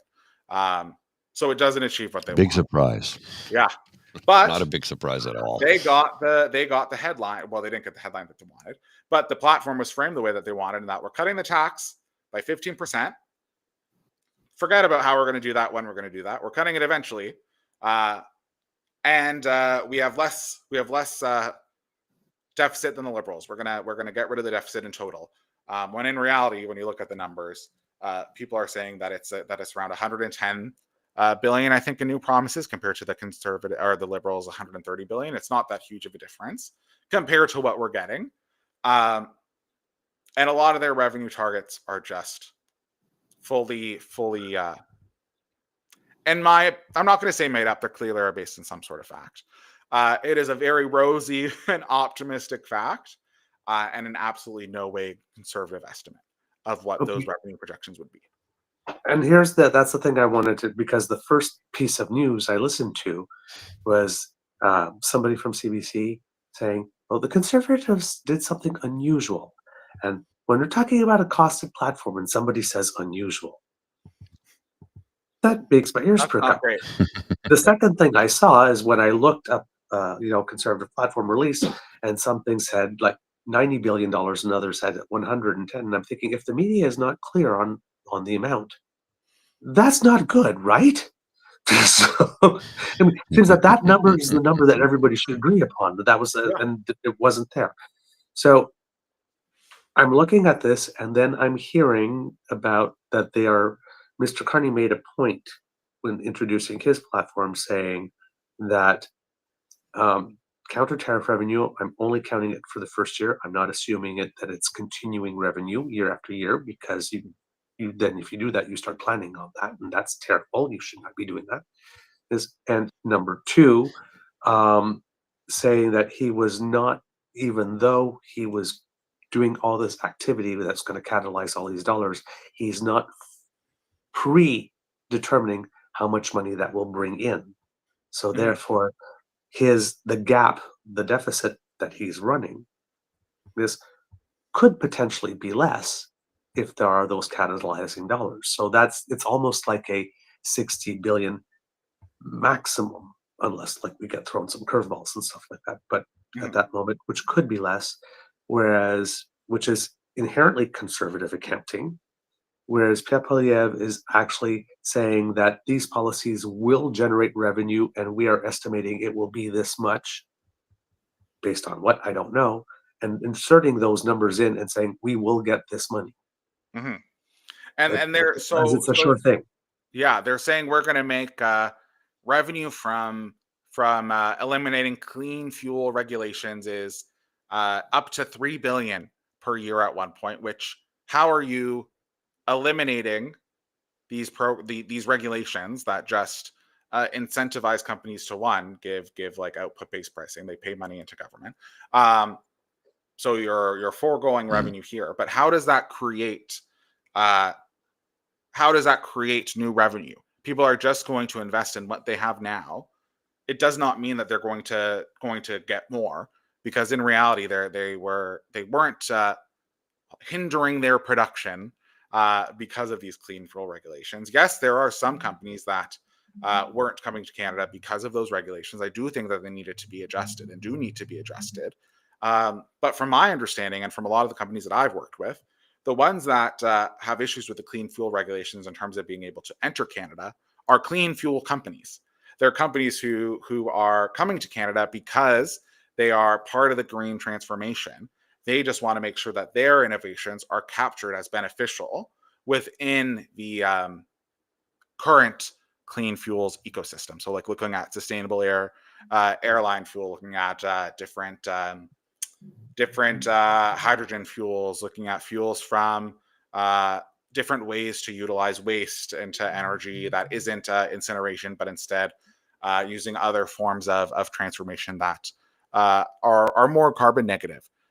But because of the way that their process goes through, may face unintended consequences from the current clean fuel regulation. So they definitely have room to change, but eliminating them, I think, is very rosy to assume that all of this repeal and all of this elimination and all of this scrapping and axing and XYZ, how getting rid of all these things is going to give you more, as opposed to just keeping things the same and giving you less.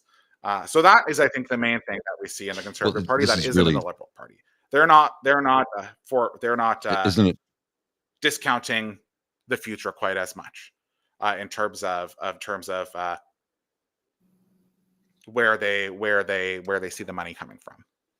Okay. It's cutting off their nose to spite their face. I mean, really, isn't it? In the long run, I mean, we're going to save you a couple of bucks today. Oh yeah, but we won't have a planet in 30 years. And also, what is Canada? Like, who does Canada want to be? What is our national identity as a country? Yeah. Are we a leader? Are we the positive face of economic growth and where we want our economies to go? Are we a nation that other countries can learn from, where we can export ideas and export talent and innovations to other countries so that they can learn from us? Or do we want to be a country that's always trying to get back up on our feet? And clearly, Pierre Poilievre thinks that Canadians are stupid. So if you speak it into existence, maybe that's what will happen. But do we want to build the Canada that I know, which is a global leader, and this is the way you do it?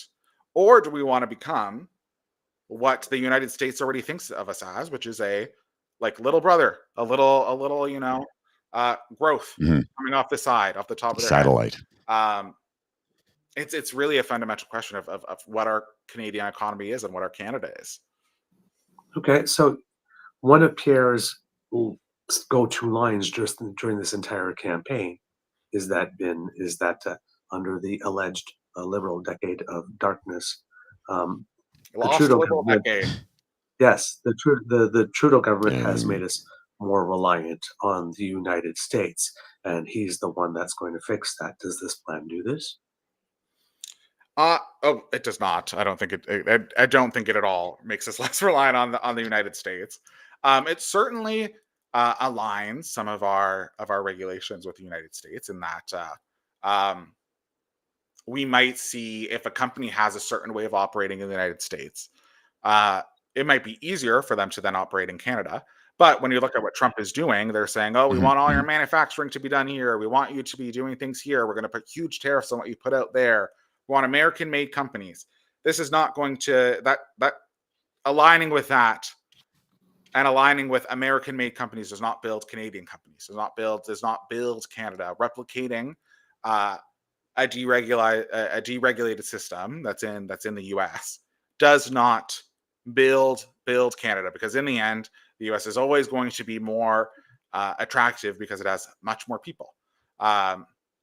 So I really don't think that it is decoupling Canada from the U.S. by any stretch of the imagination. How we decouple Canada from the U.S. is by building out our external trading partners, and how we do that is by making sure that our standards are up to their standards. Because if we have lower standards than them, if they see our products of less than, if they see our country as less than, if they don't see us as a reliable trading partner, then they aren't going to want to work with us.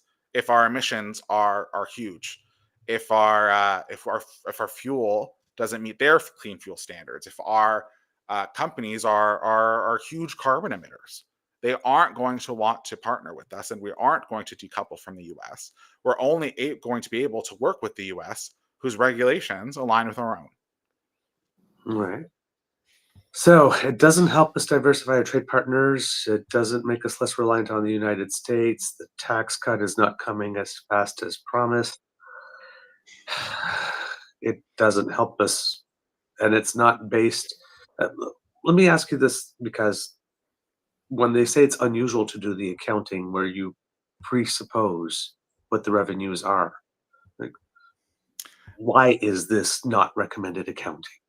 And it's not necessarily not recommended to presuppose where the revenues might be, in terms of, like, if you're saying you're investing in a builder, or if you're investing in certain things, you predict, like a big part of Carney's capital investment is built off the presumption that when you do this front-loaded cost that will build the economy, then we will eventually in future budgets see our tax base grow, all of that sort of stuff.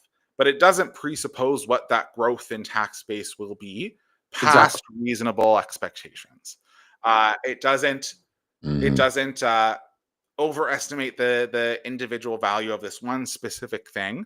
And it's more focused on, what are we doing actively to build this based off of our evidence? How does doing this build our economy, as opposed to we believe that this is something that's hurting our economy, so we're going to get rid of it, and then hope that things fall into place so that they grow. It tends to be evidence-based. It tends to be modeled. It tends to be much more conservative evidence. And it is not the entire backbone of your economic plan. Without those revenue projections, the plan that is in front of us, in my opinion, I will say, falls apart. And I think that they know that. I don't think that this is the plan that they will go to if they govern. I think that they will obviously have to govern because there are smart people. They're smart advisors. There's no use pretending otherwise, that there's not something informing what they're saying. But this plan that's on the table is just not possible to me. Whereas, because when you look at the Liberal platform, yes, they do have those statements of, this is going to invest in our economy and build our economy. We're going to grow our tax base, grow our revenue base. It is not reliant on that. Our balancing of the operating budget is not reliant on that. Our balancing of the operating budget is relying on things like attrition, is relying on things like efficiencies. And attrition is something that you can tangibly measure. You could look at how many people do we see retiring out of the public service, and how could we reorganize that structure so that we can do more with less, which is 100% possible, because the public service reorganizes all the time. We see new ministries, we see new divisions, new bureaus. It's not, I saw some people on the NDP side saying, well, that's cutting jobs, it's cutting jobs, it's cutting jobs. For the public service specifically, I don't necessarily see it like that. Yes, if you're cutting jobs from, like, somebody who is more of a front-facing staff at a ministry that deals directly with Canadians, yes, that is the case. But when I think of attrition, I think more of the policy staff, the bureaucracy, if you will, which is always being reinvented and always filling these new, sometimes not 100% beneficial directorates and things like that. it's reorganizing and finding attrition in a way that is measurable and that we can predict, as opposed to saying we're going to find efficiencies from consultants that haven't been hired yet. We're going to find efficiencies by cutting program spending that we haven't said what it's going to be yet. By cutting, and then we're going to bring in revenue from growing productivity in areas that we don't know and that we're hoping other people will do. Okay, so about that one, the consultants, that's the last one of the ones the Conservatives made, saying that he's going to save $10 billion a year from cutting consultants. From what I can tell, that's like about half the budget.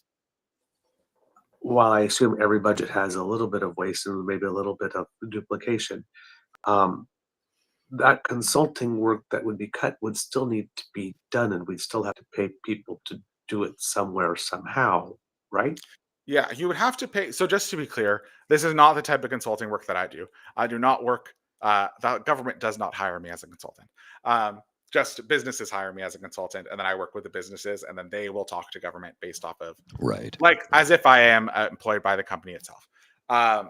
So just to be clear, that is a different type of consulting. And I do agree that I think that type of consulting, I worked in the Ontario Public Service for a bit, and I do think that type of consulting is overused. I do think there's efficiencies to be found in the way that the government uses consulting. We have huge consulting budgets, especially during the pandemic.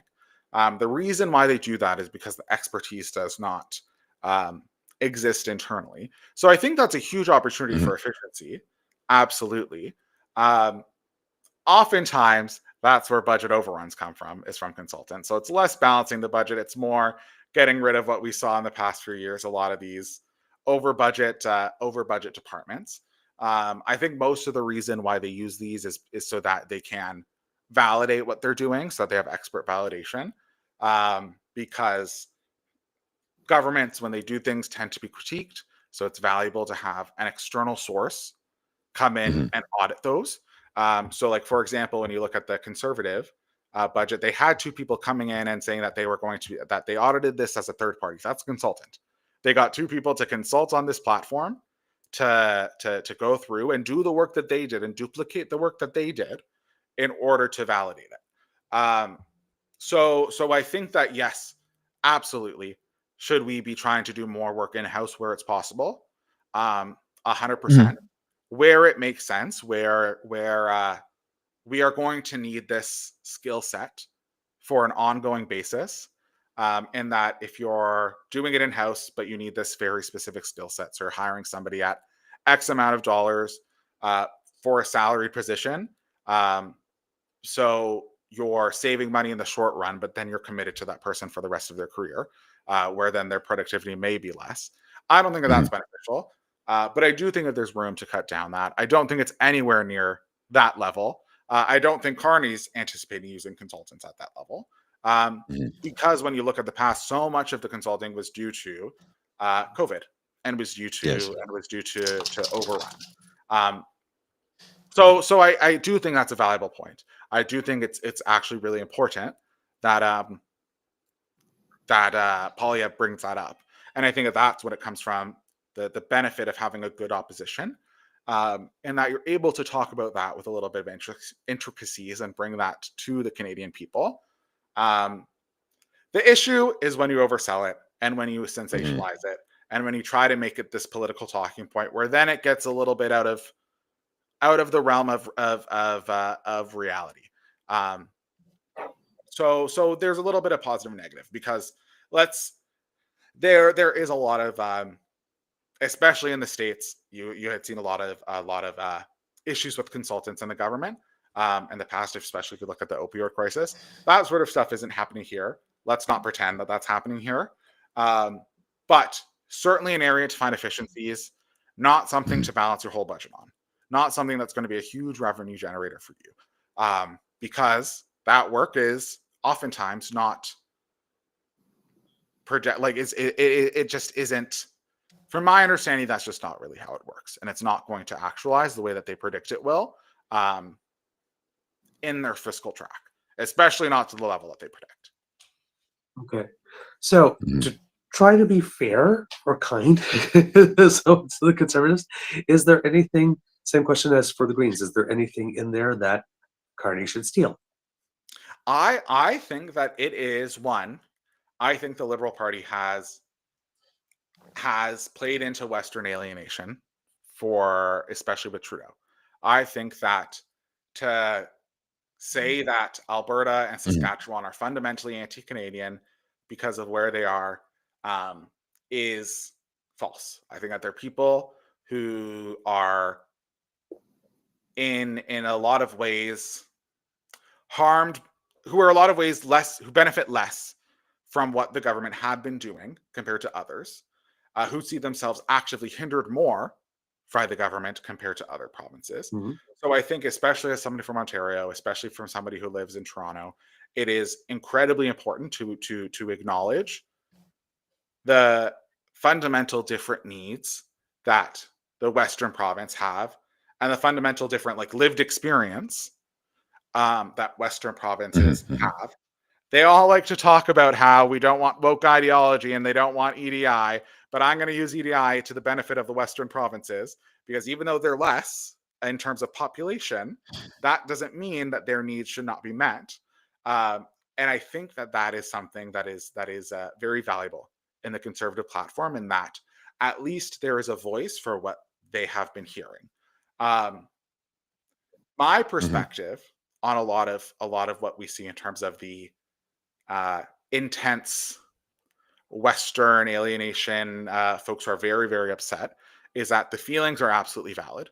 The experiences that inform those feelings are absolutely valid, and those perspectives are absolutely valid. There is a different approach into how we could address those challenges than what is being suggested. You don't have to go for what the easiest one-line suggestion is, because that might not be the best one. I think when you look at Carney, he really looks at connecting provinces. He really looks at increasing projects. He really looks at being balanced about the types of projects that we do in a way that I think the previous government was not. They say it's the same team as Trudeau. It was a very, very different team. I think we had a change in where the environment minister was, and that was a big reason why people in the West felt issues with Ottawa. So I think that the sentiment in terms of Western provinces are there, and I think that there are folks that are not represented and were not represented by the Trudeau Liberals, whose feelings are absolutely valid and informed by absolutely true experiences to them, that deserve to have a solution for their problem. I don't agree with the suggested solution in terms of, I don't think it's just go back to what you're doing, get rid of transfer payments, do all of this sort of stuff. I certainly don't agree that that's the way. But I think what the Trudeau Liberals could have done, and I think the Carney Liberals will do and have done to a reasonable degree in this election, is acknowledging that and saying we're going to learn from that and figure out a way to make it so that this works for you as well. Even though you're less seats, even though we can win the election without you, that doesn't mean that we're going to abandon you, because ultimately it is to the benefit of all Canadians to have a united Canada. Because in the end, we do benefit from having Alberta there. They do. They are a huge economic driver. They are huge, even just culturally. Having the prairies is a huge part of Canada's history and our whole understanding. So many Indigenous populations are in those areas too. I think we really underestimate, especially here, the amount of Indigenous supporters and First Nation supporters that the Conservatives have. And a lot of that comes from recognizing the challenges that they face in real life, in terms of a lot of times these gun laws negatively affect First Nations populations, because there's different reserves that you can't go on without a gun, because of just the level of just because that's the laws of the land of what those nations have created, and the situation that's there. There's a huge hunting part of culture culturally. I spent a few weeks down in Manitoba with a lot of Indigenous veterans, and saw and like learned about a lot of that sort of stuff. And they showed me the guns and sort of what they had done, compared to Toronto, where the ways that we're impacted by gun laws are so fundamentally different. Right. Yes. And I think that it understands that in the conservative platform, even more than the liberal platform. I assume in practice it will be done a little bit better, and that Carney understands the issues that were done with the previous programs. A big issue with the previous gun buyback program is that now people didn't want to go to shooting ranges because they were scared that their guns were going to be taken away. Mm.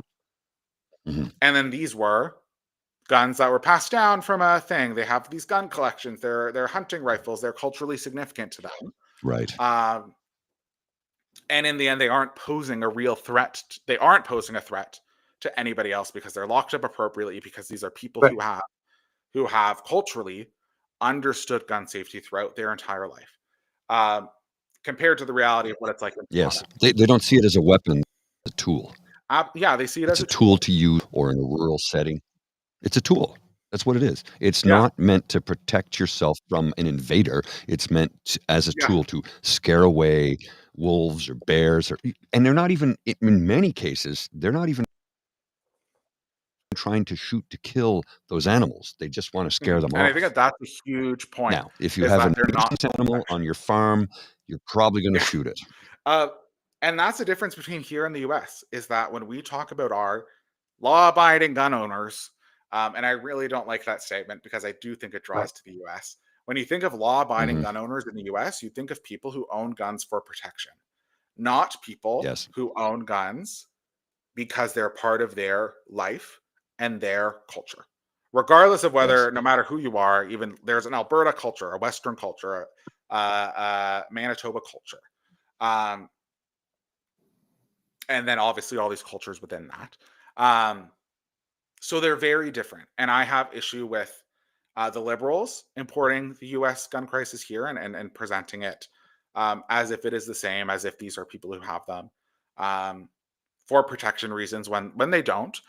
Even Mhm. illegal guns don't come into Canada to protect. They come into Canada as weapons, and they come into Canada illegally. So they fit within our current legal guidelines. I am absolutely certain that there's ways that these can be tightened up, that there's purpose of the gun buyback, that there are ways that we can and should address the ways in which they negatively impact us in urban centers, specifically in Mhm. Ontario and Toronto. But I think that the conservative platform acknowledges the lived realities of people out there. Do they address it in the best way? Absolutely not. I think that they do it in with the least policy acuity and least sort of delicate way, I guess you could say, or least Mhm. less focused on cost benefit, and more just focused on cost benefit to them as a party, and less so cost benefit to the people as a whole. Mhm. But I do think that there's ways that people can learn from um, the conservatives, and the liberals specifically can take from the conservatives in terms of the sentiments that inform the the sentiments that inform those statements. Um, and I think it's fair. I see some people in the chat who are saying like it's better to be proactive than having people die, and I absolutely agree.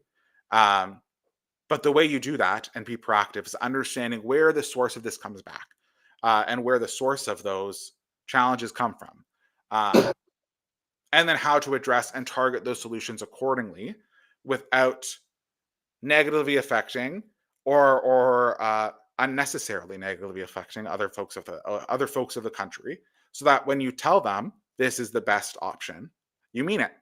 When you tell them, I understand what you're saying, I empathize with what you're saying, I see the challenges that you're bringing forward, and here is how our plan Mhm. understands those and takes those into consideration. I think that that is something that's important, that I Yeah. want the liberals to, and I want every single party to do, regardless of what that ends up at the end result. Um, I don't want to presume that folks from the West are just inherently bad, inherently Trumpers, inherently XYZ. They're not. They're not. Right. Twitter is very does not represent everybody. And honestly, most people on Twitter It's not are real much life. ruder than they would be in real life, see things in much more black and white than they would in real life, are much less open to change in real life. You can always tell. But villainizing them, just like I don't want them to villainize me as someone from Toronto, as somebody who inherently doesn't care about them. But the way that you have them, the way that you work against that assumption that people from the Eastern Canada or from Ontario and Quebec don't care about the West is by being someone from that province and being someone in those positions of power and caring about their problems too. And obviously Mark Carney is from the West. He now lives in Ottawa. But so that does help as well. But I do think that is I do think that's something that we can take from the platform. And I think that could have been something that could have been really strong. As I said before, they had so much time as a Conservative Party to create a strong policy platform that could have talked about the intricacies of these things and appealed across the country and set the tone for the election. Because 100%, if they had come out with a huge intricate policy that really positioned them well as the smartest choice, the Liberals would have definitely been caught off guard, and probably would have changed their strategy altogether. If they had done that, I think it would have worked out well for them. But the issue is that the team at the helm is not the team to do that. The current Conservative Party is not the Conservative Party that I would like Canada to have as a strong opposition. We feel the same way. We want a progressive Conservative Party, not a Reform Party with a Conservative name. Look, these are let me show you something quickly here. I'm going to have to go shortly. I need to show you something quickly to give you an idea of the difference between party leaders. So first, let me show you the aircraft that Mark Carney is flying on very quickly here. So let me just blow this up really. There's the aircraft Mark Carney is flying on, right? And here is the aircraft Pierre Poilievre is flying on. Do you see a difference there? Because I sure as heck do. There's Pierre Poilievre's aircraft. It's got his name in giant letters, and on the tail, it's got the Conservative logo. And there's the aircraft that Mark Carney is flying on. One is vainglorious, and the other is about party and country. One wants to rule over us. The other one wants to govern the nation and make us a better place for every single Canadian. And one other thing I need to add that you alluded to a moment ago, how Twitter is not real life, number one. And number two, people say things on Twitter that they wouldn't say in real life. And I'm going to defer to Mike Tyson when he says, too many people have been on social media online so long and saying terrible things about people and never facing consequences. You need to get punched in the face a few times to realize you can't say things like that to people in real life. That was a paraphrase. He said it a little bit more bluntly, but you get the gist of it, right? So I do have to run people in the face in a minute. So yeah. So I do have to run in a minute because I am running way behind this morning, which is fine because I was enjoying your expertise and your commentary, sir. We really do. Brevity is not my strong suit. I'm not very good at keeping things brief, and I will acknowledge. No, that's fine.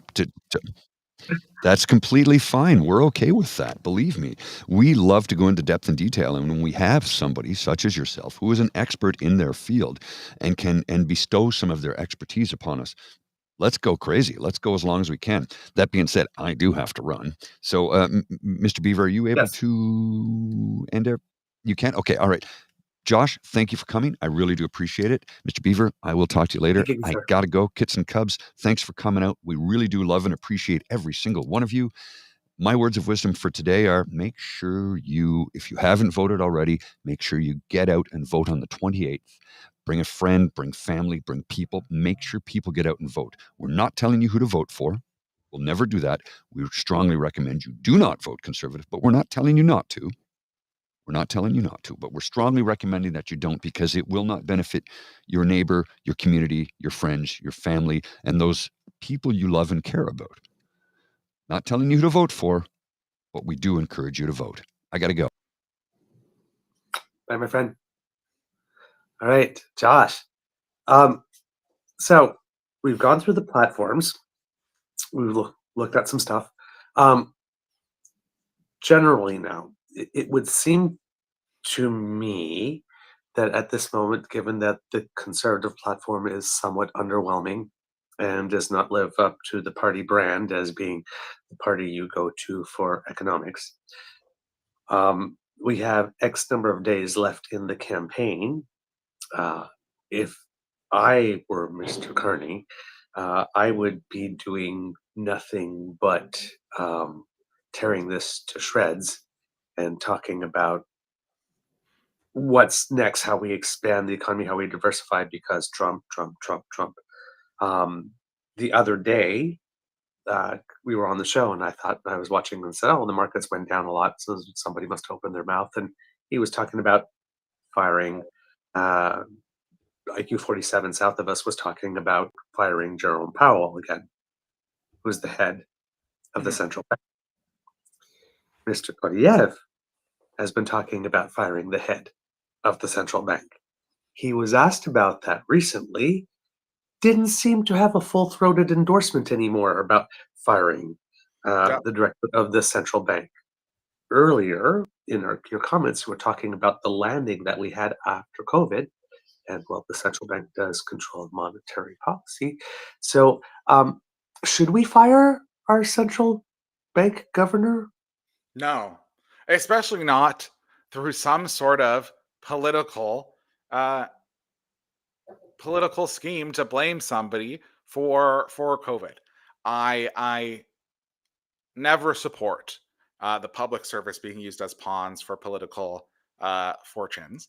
I think that there's a huge value in a nonpartisan public service, in a public service that and a bureaucracy that's not beholden to the political sphere, because that's how you operate, and that's how you give fearless advice and loyal implementation. In that, I don't want somebody that's just going to be a yes man to the prime minister. I want somebody who's going to present all the options. And even if I were the one in charge, I wouldn't want someone that's just going to present all the things I want to hear too. I want to see why I'm wrong. I want to see why my understanding is flawed. I want to see the information that I'm missing. And I think getting rid of somebody just because you think that that won't happen, or just because you think that by putting a head on the stake, it's going to show we are going to make real change and we're going to get somebody good in the role. That does not make it true. It is the exact same thing as when you're saying, well, we're going to get rid of the taxes and that'll fix everything. I'm going to get rid of the bank governor and that's going to fix everything. That's just not the case. And I think he knows that, but he thought it was going to be politically advantageous for him to sell that because you need to present something. And he clearly always does present something, even though it changes every 2 minutes now. But I don't think that actually would present positive change. I don't think that's how you make smart decisions. And I don't think that we can blame the Bank of Canada for what's happened. I think when you look at the G7, we've performed exceptionally well. I think we have had very smart moves by the Bank of Canada. And I don't think it's fair to rewrite the past and demonize the central bank for your own, for just because that's what Trump does. And we saw the markets don't respond well to that. And we saw that that's why Trump walked it back. And I think because now people see that the markets don't respond well to that, and that that's not actually how you fix things. That's not actually how you make things better. The public is sort of seeing through the veil of Polyev, because the public as a whole is much more mobilized this election, is much more well-informed this election compared to past ones, perhaps. You're seeing through that, and that's exactly why Polyev is starting to change. And that's exactly why the Conservative Party is starting to change, in that at the beginning of the election, they were putting his name really up on everything, like that plane. And then now you look at their new ads, they don't mention him once. They don't talk about him at all, because Pierre Poilievre's Conservatives is not the Conservative Party. They're relying on the brand of the Conservative Party of Canada, on the history of the Conservative Party of Canada. Right. And in doing so, they're acknowledging that the team that they have at the helm right now is not really up to the conservative values that people are looking for. So in sum, I don't think that's a smart decision. Okay. You answered my next question, because I was just going to ask, was releasing that platform a smart tactical decision? Releasing this one was not. I really would have released one at the beginning. That was a strong policy platform. That said, I'm not the one to go to in terms of the political strategy of what would have been the best. But I think if they wanted me to in some world vote for them, that is how you would have gotten my vote. Is that if Yeah. you put a strong platform? I don't think Pierre Poilievre was a leader to do that. I think that they made the decision that they weren't going to do that when they elected him as leader. So I would have said the smart thing would have been to get a new leader and then write a platform and then release it at the beginning. But in general, this was Mike not Harris. looked at. Yeah, exactly. Yeah. Come out with it early. Yeah, because I mean, even if they made us wait right to the election, had they had it ready and to go like on the first day of the election, we had a chance. Because I mean, their strategy was to do a policy a day announcement. Clearly, if it was all out in the platform, they could have just like worked from it, and then right. And then their talking points for a while was that, well, we don't need a platform because we have all these announcements. That's what made me think that they didn't have one. Yeah, so to staple them all together. But clearly, that's not. There was a little bit of misalignments, between what was actually done. Because my assessment of the Conservative Party of late in terms of the communication strategy is that they try to win the nanosecond.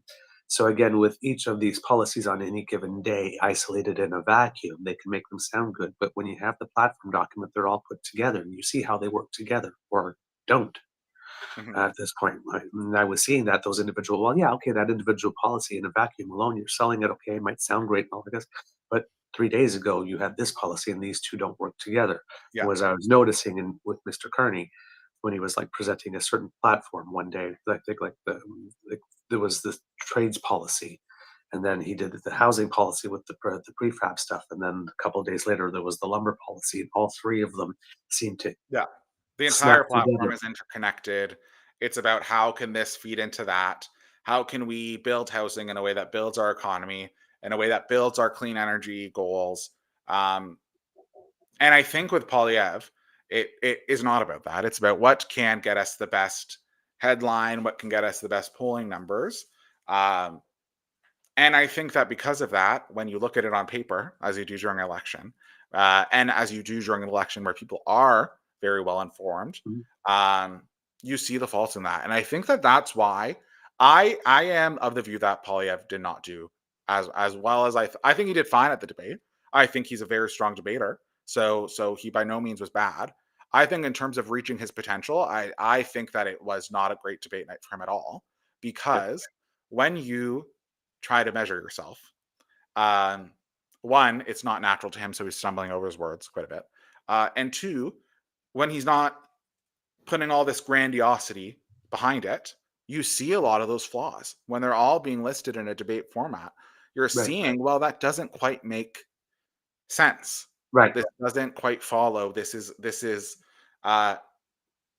you sort of reduced it to the lowest denominator in terms of how can we make this the highest level, most basic understanding of taxes bad for business. So we're going to cut business taxes so that they grow. And you don't have a reason to defend that. You don't have costed or the research behind it, or credibility behind it, because he has not been building his credibility over the past however many years since he's been leader. He's been building his brand, but not his credibility. When you don't have that, it really does fade away. And I think that comes from also him underestimating Carney quite a bit. I think he underestimated Jagmeet quite a bit. But as a whole, I think that I think we're really starting to see the cracks in what happens when you don't have a plan based off of getting to the end goals, when you don't map out your objectives and think what's the best way to get there, when instead you say, what do we get there? How do we fit it? What do we want to do? How do we fit it towards our end objectives? And that's what you see with Carney, and that they're saying these are our objectives, our overarching objectives: build, unite, and then two others that are not at the top of my head. Protect and secure. Yes, build, unite, protect, secure. How do we reach that? And how do we build our platform from there? Instead, they looked at what is going well, what's going to what's going to pull, and be the most popular in terms of points, and then built their platform from the bottom up. Whereas I feel like the Liberals built their platform from the top down, and that's what people are seeing, and that's why it's so interconnected, and a really well-rounded platform, compared to one that's a little bit flimsy, one that's a little bit too top line, and one that doesn't quite make sense when you hold it up to a magnifying glass. So from what I could say, it's sort of like the Liberal one, like you said, there's a target and everything flows from it, whereas the Conservative one would be probably like a series of micro-segmentations of focus group results. Yeah, absolutely. Cobbled together.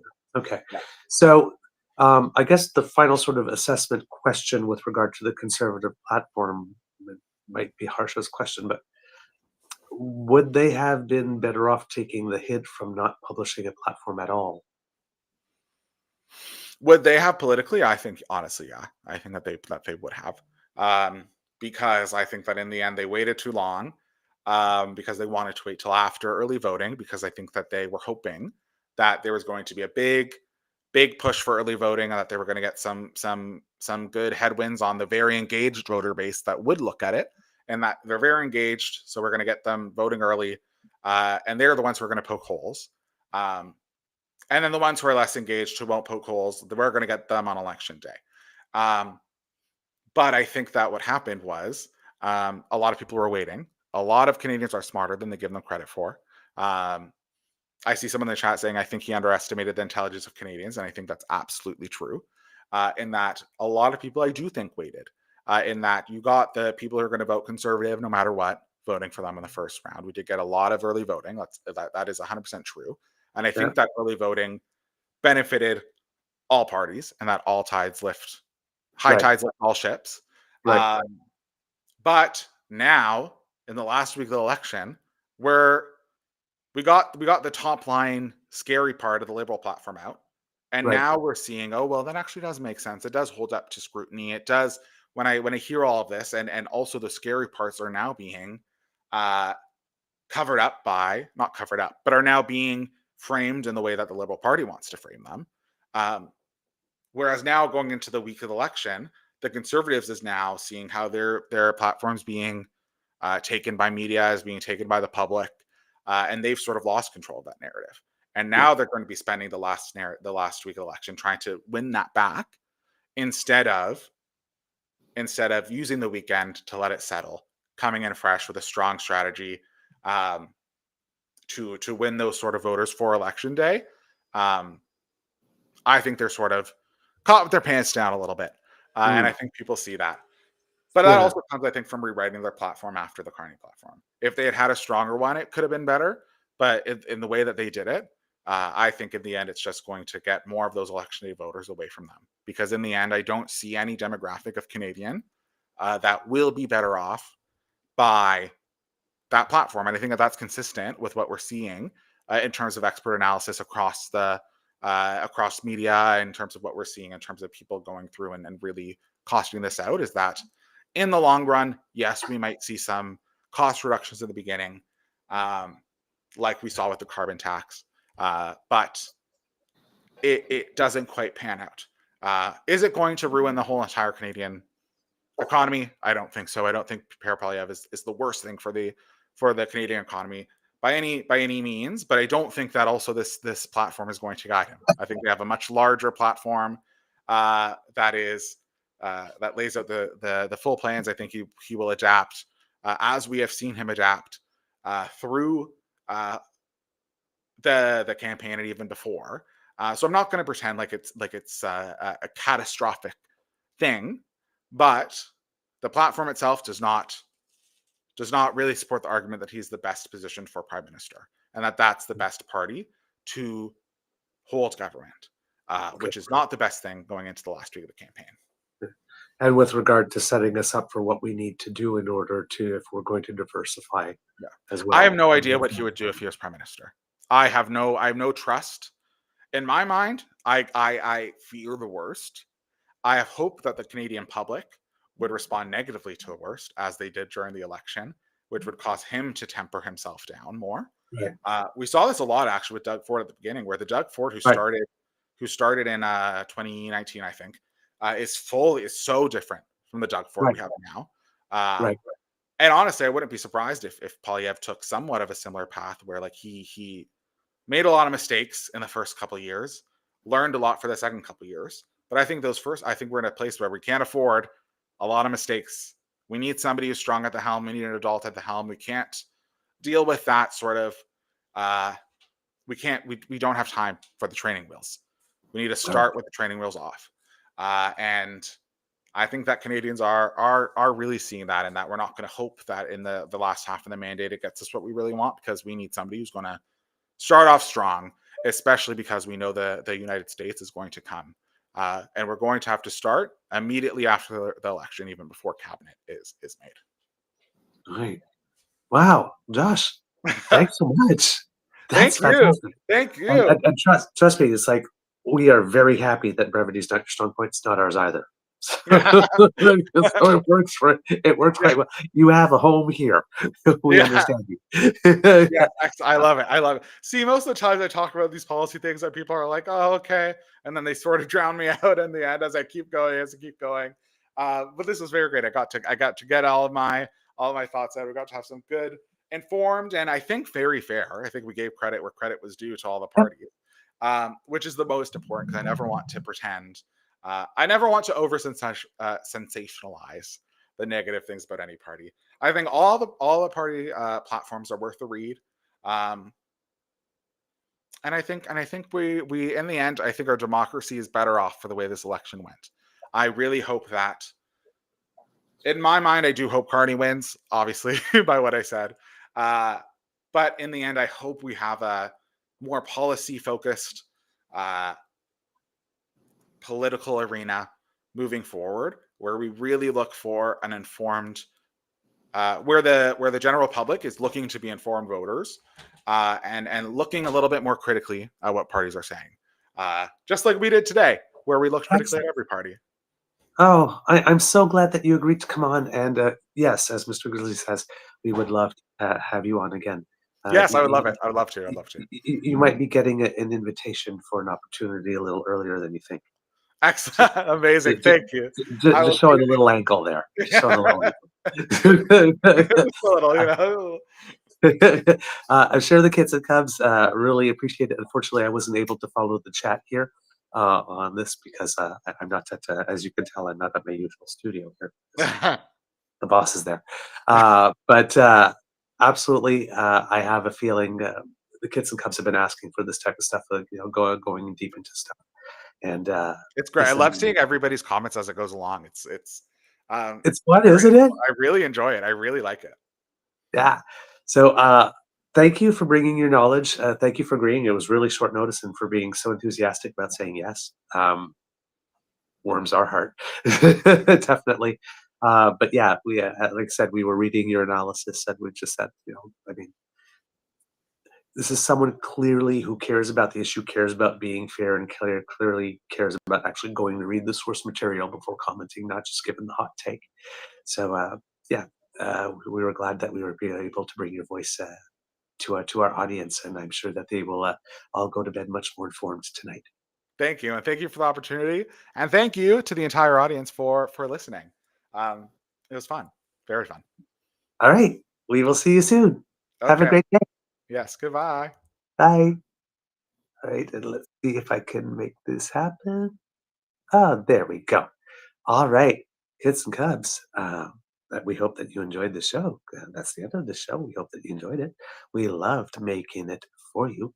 Remember that sharing is caring, and word of mouth is priceless. So please, if you do have the opportunity, tell your peeps and poops all about us, because we really appreciate it when you do.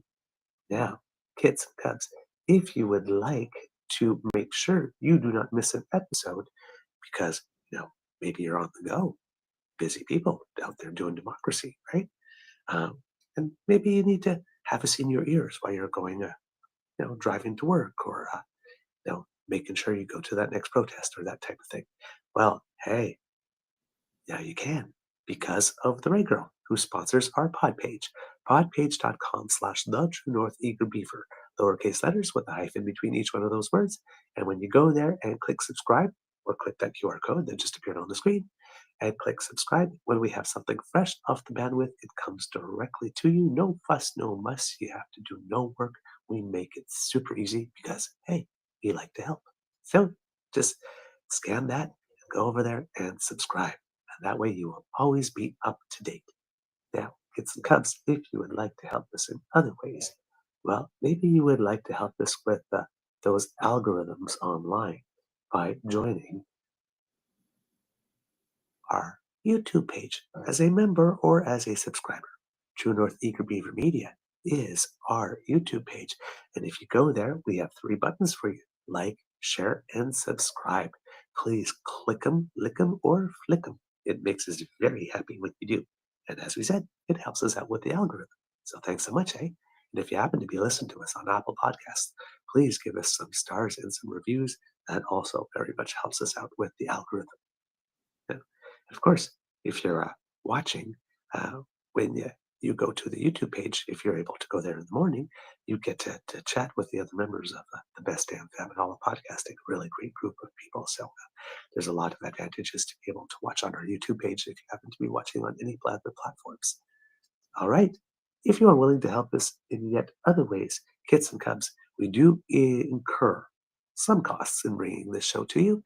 And if you would like to help with that because you like what we do and you would like to encourage us to do more, well, we would be very grateful for that support.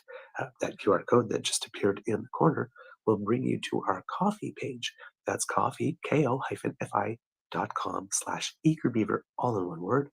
And that's where you will find what we call affectionately the Eager Beaver Lodge Emergency Hydration Fund, where you can contribute to our efforts to fight the scourge that is dry beaver. So, kids and cubs, if you would like to proudly do your duty to make sure that you keep your favorite beaver moist, yum, yum, yum, yum, then a little donation in our tip jar will help do that. Buy your favorite beaver a cup of hot chocolate or your favorite grizzly a mug of dark coffee. And, a little add a beaver, add a grizzly makes us feel good. So thank you so much for all of your support. Now, if you're not able to support us financially, please do not worry, because the gifts of your participation and attention are the ones that matter the most to us. And we do want to hear from you. So please write to us. truenortheagerbeaver@gmail.com is our email address. Let us know what you think about the show. If you have some ideas for some guests, hey, all of that is good. If you have some constructive criticism, also, we love to hear it. Please be gentle, though. We are delicate creatures. And that's also if you want to make a contribution and want to make sure that you are buying Canadian, avoiding the US CE Tech Bros, then direct transfer through your bank to our email address, truenortheagerbeaver@gmail.com, ensures that your transaction is 100% Canadian, and bonus, we get 100% of your donation. So it's win-win-win. If you also wanted to talk to us through other ways, well, you have our socials. At TrueEager, at the Blue Sky Beaver Lodge, and on the Jitter, True North Eager Beaver at Facebook, our original home on the web. And if you're listening here on our YouTube channel, either live or after the show, right down here in the comment section, just leave us a little something. We do read everything. We're not able to get back to everyone, but all of it goes back into making the show better, and we thank you for your contributions. As well, remember, some of you have asked for a Q&A show, so please write to us at truenortheagerbeaver@gmail.com with your question. If you have a question about politics that you'd like us to answer, you want our take on something, or you want some information about how we do the show, all the questions are good, so please send them to us. Once we have enough of them, we'll do a Q&A compilation show for you. Because democracy is something that you do, remember, kids and cubs, that there is a Quebec Liberal leadership race, and that those results will be coming sometime in June. If you are in Manitoba, the Progressive Conservative leadership race is nearing its close, and we will get the results on the 26th. The 22nd was the last day to get your mail-in ballot in. So if you haven't done that, unfortunately, it's now too late to have your vote counted. And of course, for the federal election, well, 5 more days, right? Before the big voting day. There's no more early voting and there's no more voting early at your returning office. If you have a mail-in ballot, please make sure it is in on time so that it can be counted. But for everything else, it will be on the 28th of the month where everybody is going to show up and vote. As Mr. Grizzly mentioned, 7.3 million Canadians voted early.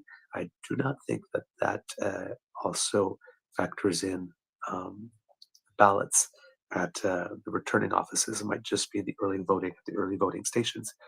That's pretty close to 2 million a day. So get some cubs. It seems that the momentum from the first day did continue. Again, hopefully that means it's a sign of high voter turnout, because we would really like to see more and more Canadians do democracy, no matter who you vote for. So we are very, very encouraged by that. So again, over the next few days, find out about the policies, find out more about your candidates. If you have a preferred candidate, this is the time to do some door knocking and phone banking and literature distribution and all that kind of stuff, right? This is the last rush. If you have a car and you have the ability to volunteer and help people get to some polling stations, call your party of preference and volunteer to help with that. All efforts are good on the day. All right. And also remember, if you see anything going on at a polling station that shouldn't be going on, please do report it to Elections Canada. It is very, very important, right? There should not be any campaigning in your polling stations, any of that type of stuff. And we've seen a couple of things going on the web and that have been reported. And, it's not cool. And it seems to be, again, happening all in favor of one party these days. So, please try to keep things at the polls itself neutral, all right? Because we should not be at the polling station is not where we should be trying to persuade each other. The time for that was before. Okay, your vote is yours and it's personal. All right. Words of wisdom, Mr. Grizzly left them to you before he went, so I will leave you with those ones. Kids and cubs. It could be a tough world out there, so please be kind to and gentle with yourself. All right. And now, your Mr. Oh, well, maybe I should also remove those QR codes there before I go and do the closing credits. That might be a little smart thing to do. All right. Mr. Beaver. Ah! I took it out and it came back.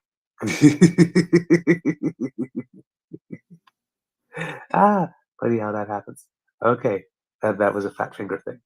Mr. Beaver, please cue the cog.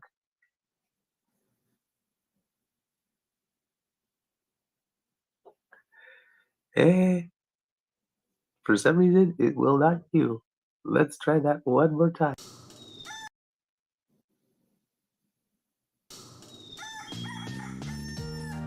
You are listening to a True North Eager Beaver Media Incorporated podcast. The True North Eager Beaver podcasts are proudly brought to you by our founding sponsors, the Misfit Mysteries from Corvid Moon Publishing, your source for science fiction, fantasy, and cozy mysteries featuring a broad diversity of characters, CanadianTarot.com, their uniquely Canadian online eclectic tarot community, and the Peppermaster, hot pepper sauces made from farm-fresh ingredients to thrill your taste buds and expand your mind. We are grateful to the Crier Media Network for its support, Pete Jarvis for our artwork, and Paul Joseph Something for our opening and closing sequence music.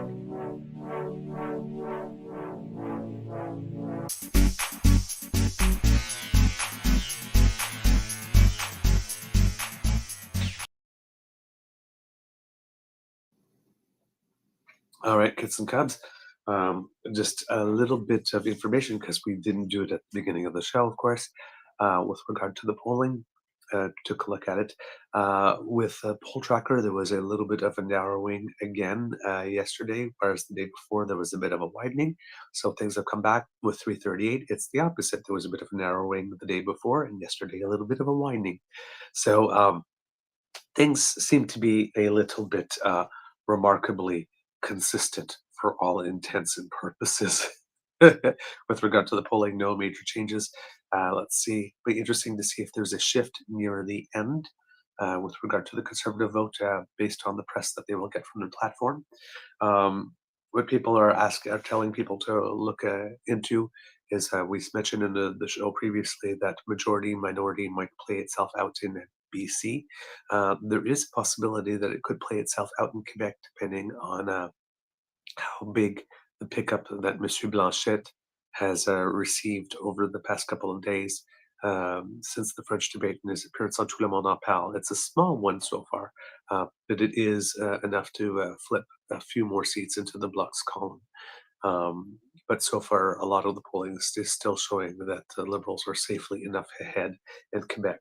But that's another place we might be looking to on election night.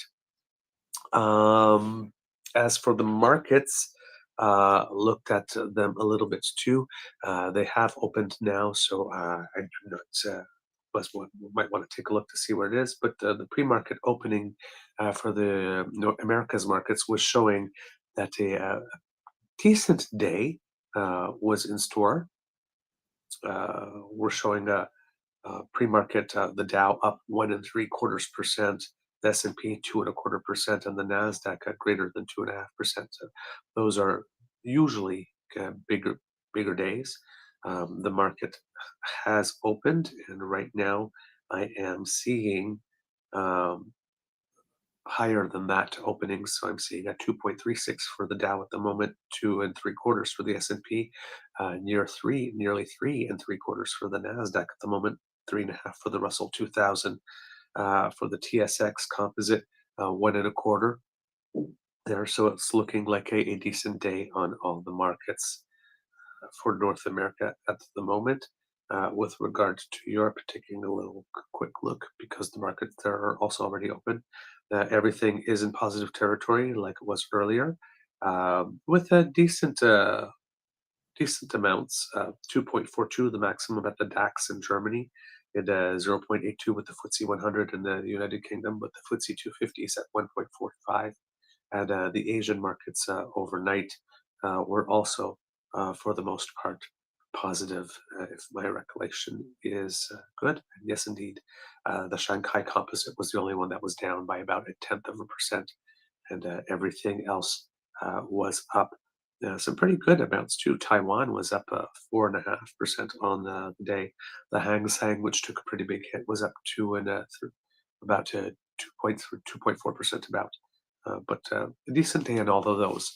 So hopefully, Donald Trump basically saying yesterday, after the day before, musing about firing Jerome Powell, that no, he probably was not going to ultimately do that. Stabilized the markets, at least for now, until the next thing, right? Okay, kids and cubs, remember, if you haven't planned your vote yet, please do so. Talk to all the people around you. Talk about being excited to vote. Ask if other people are planning their vote. If not, tell them why not. And when it comes voting day, friends don't let friends do democracy alone. So bring someone with you. All right. Talk to you tomorrow. Have a beaverific day.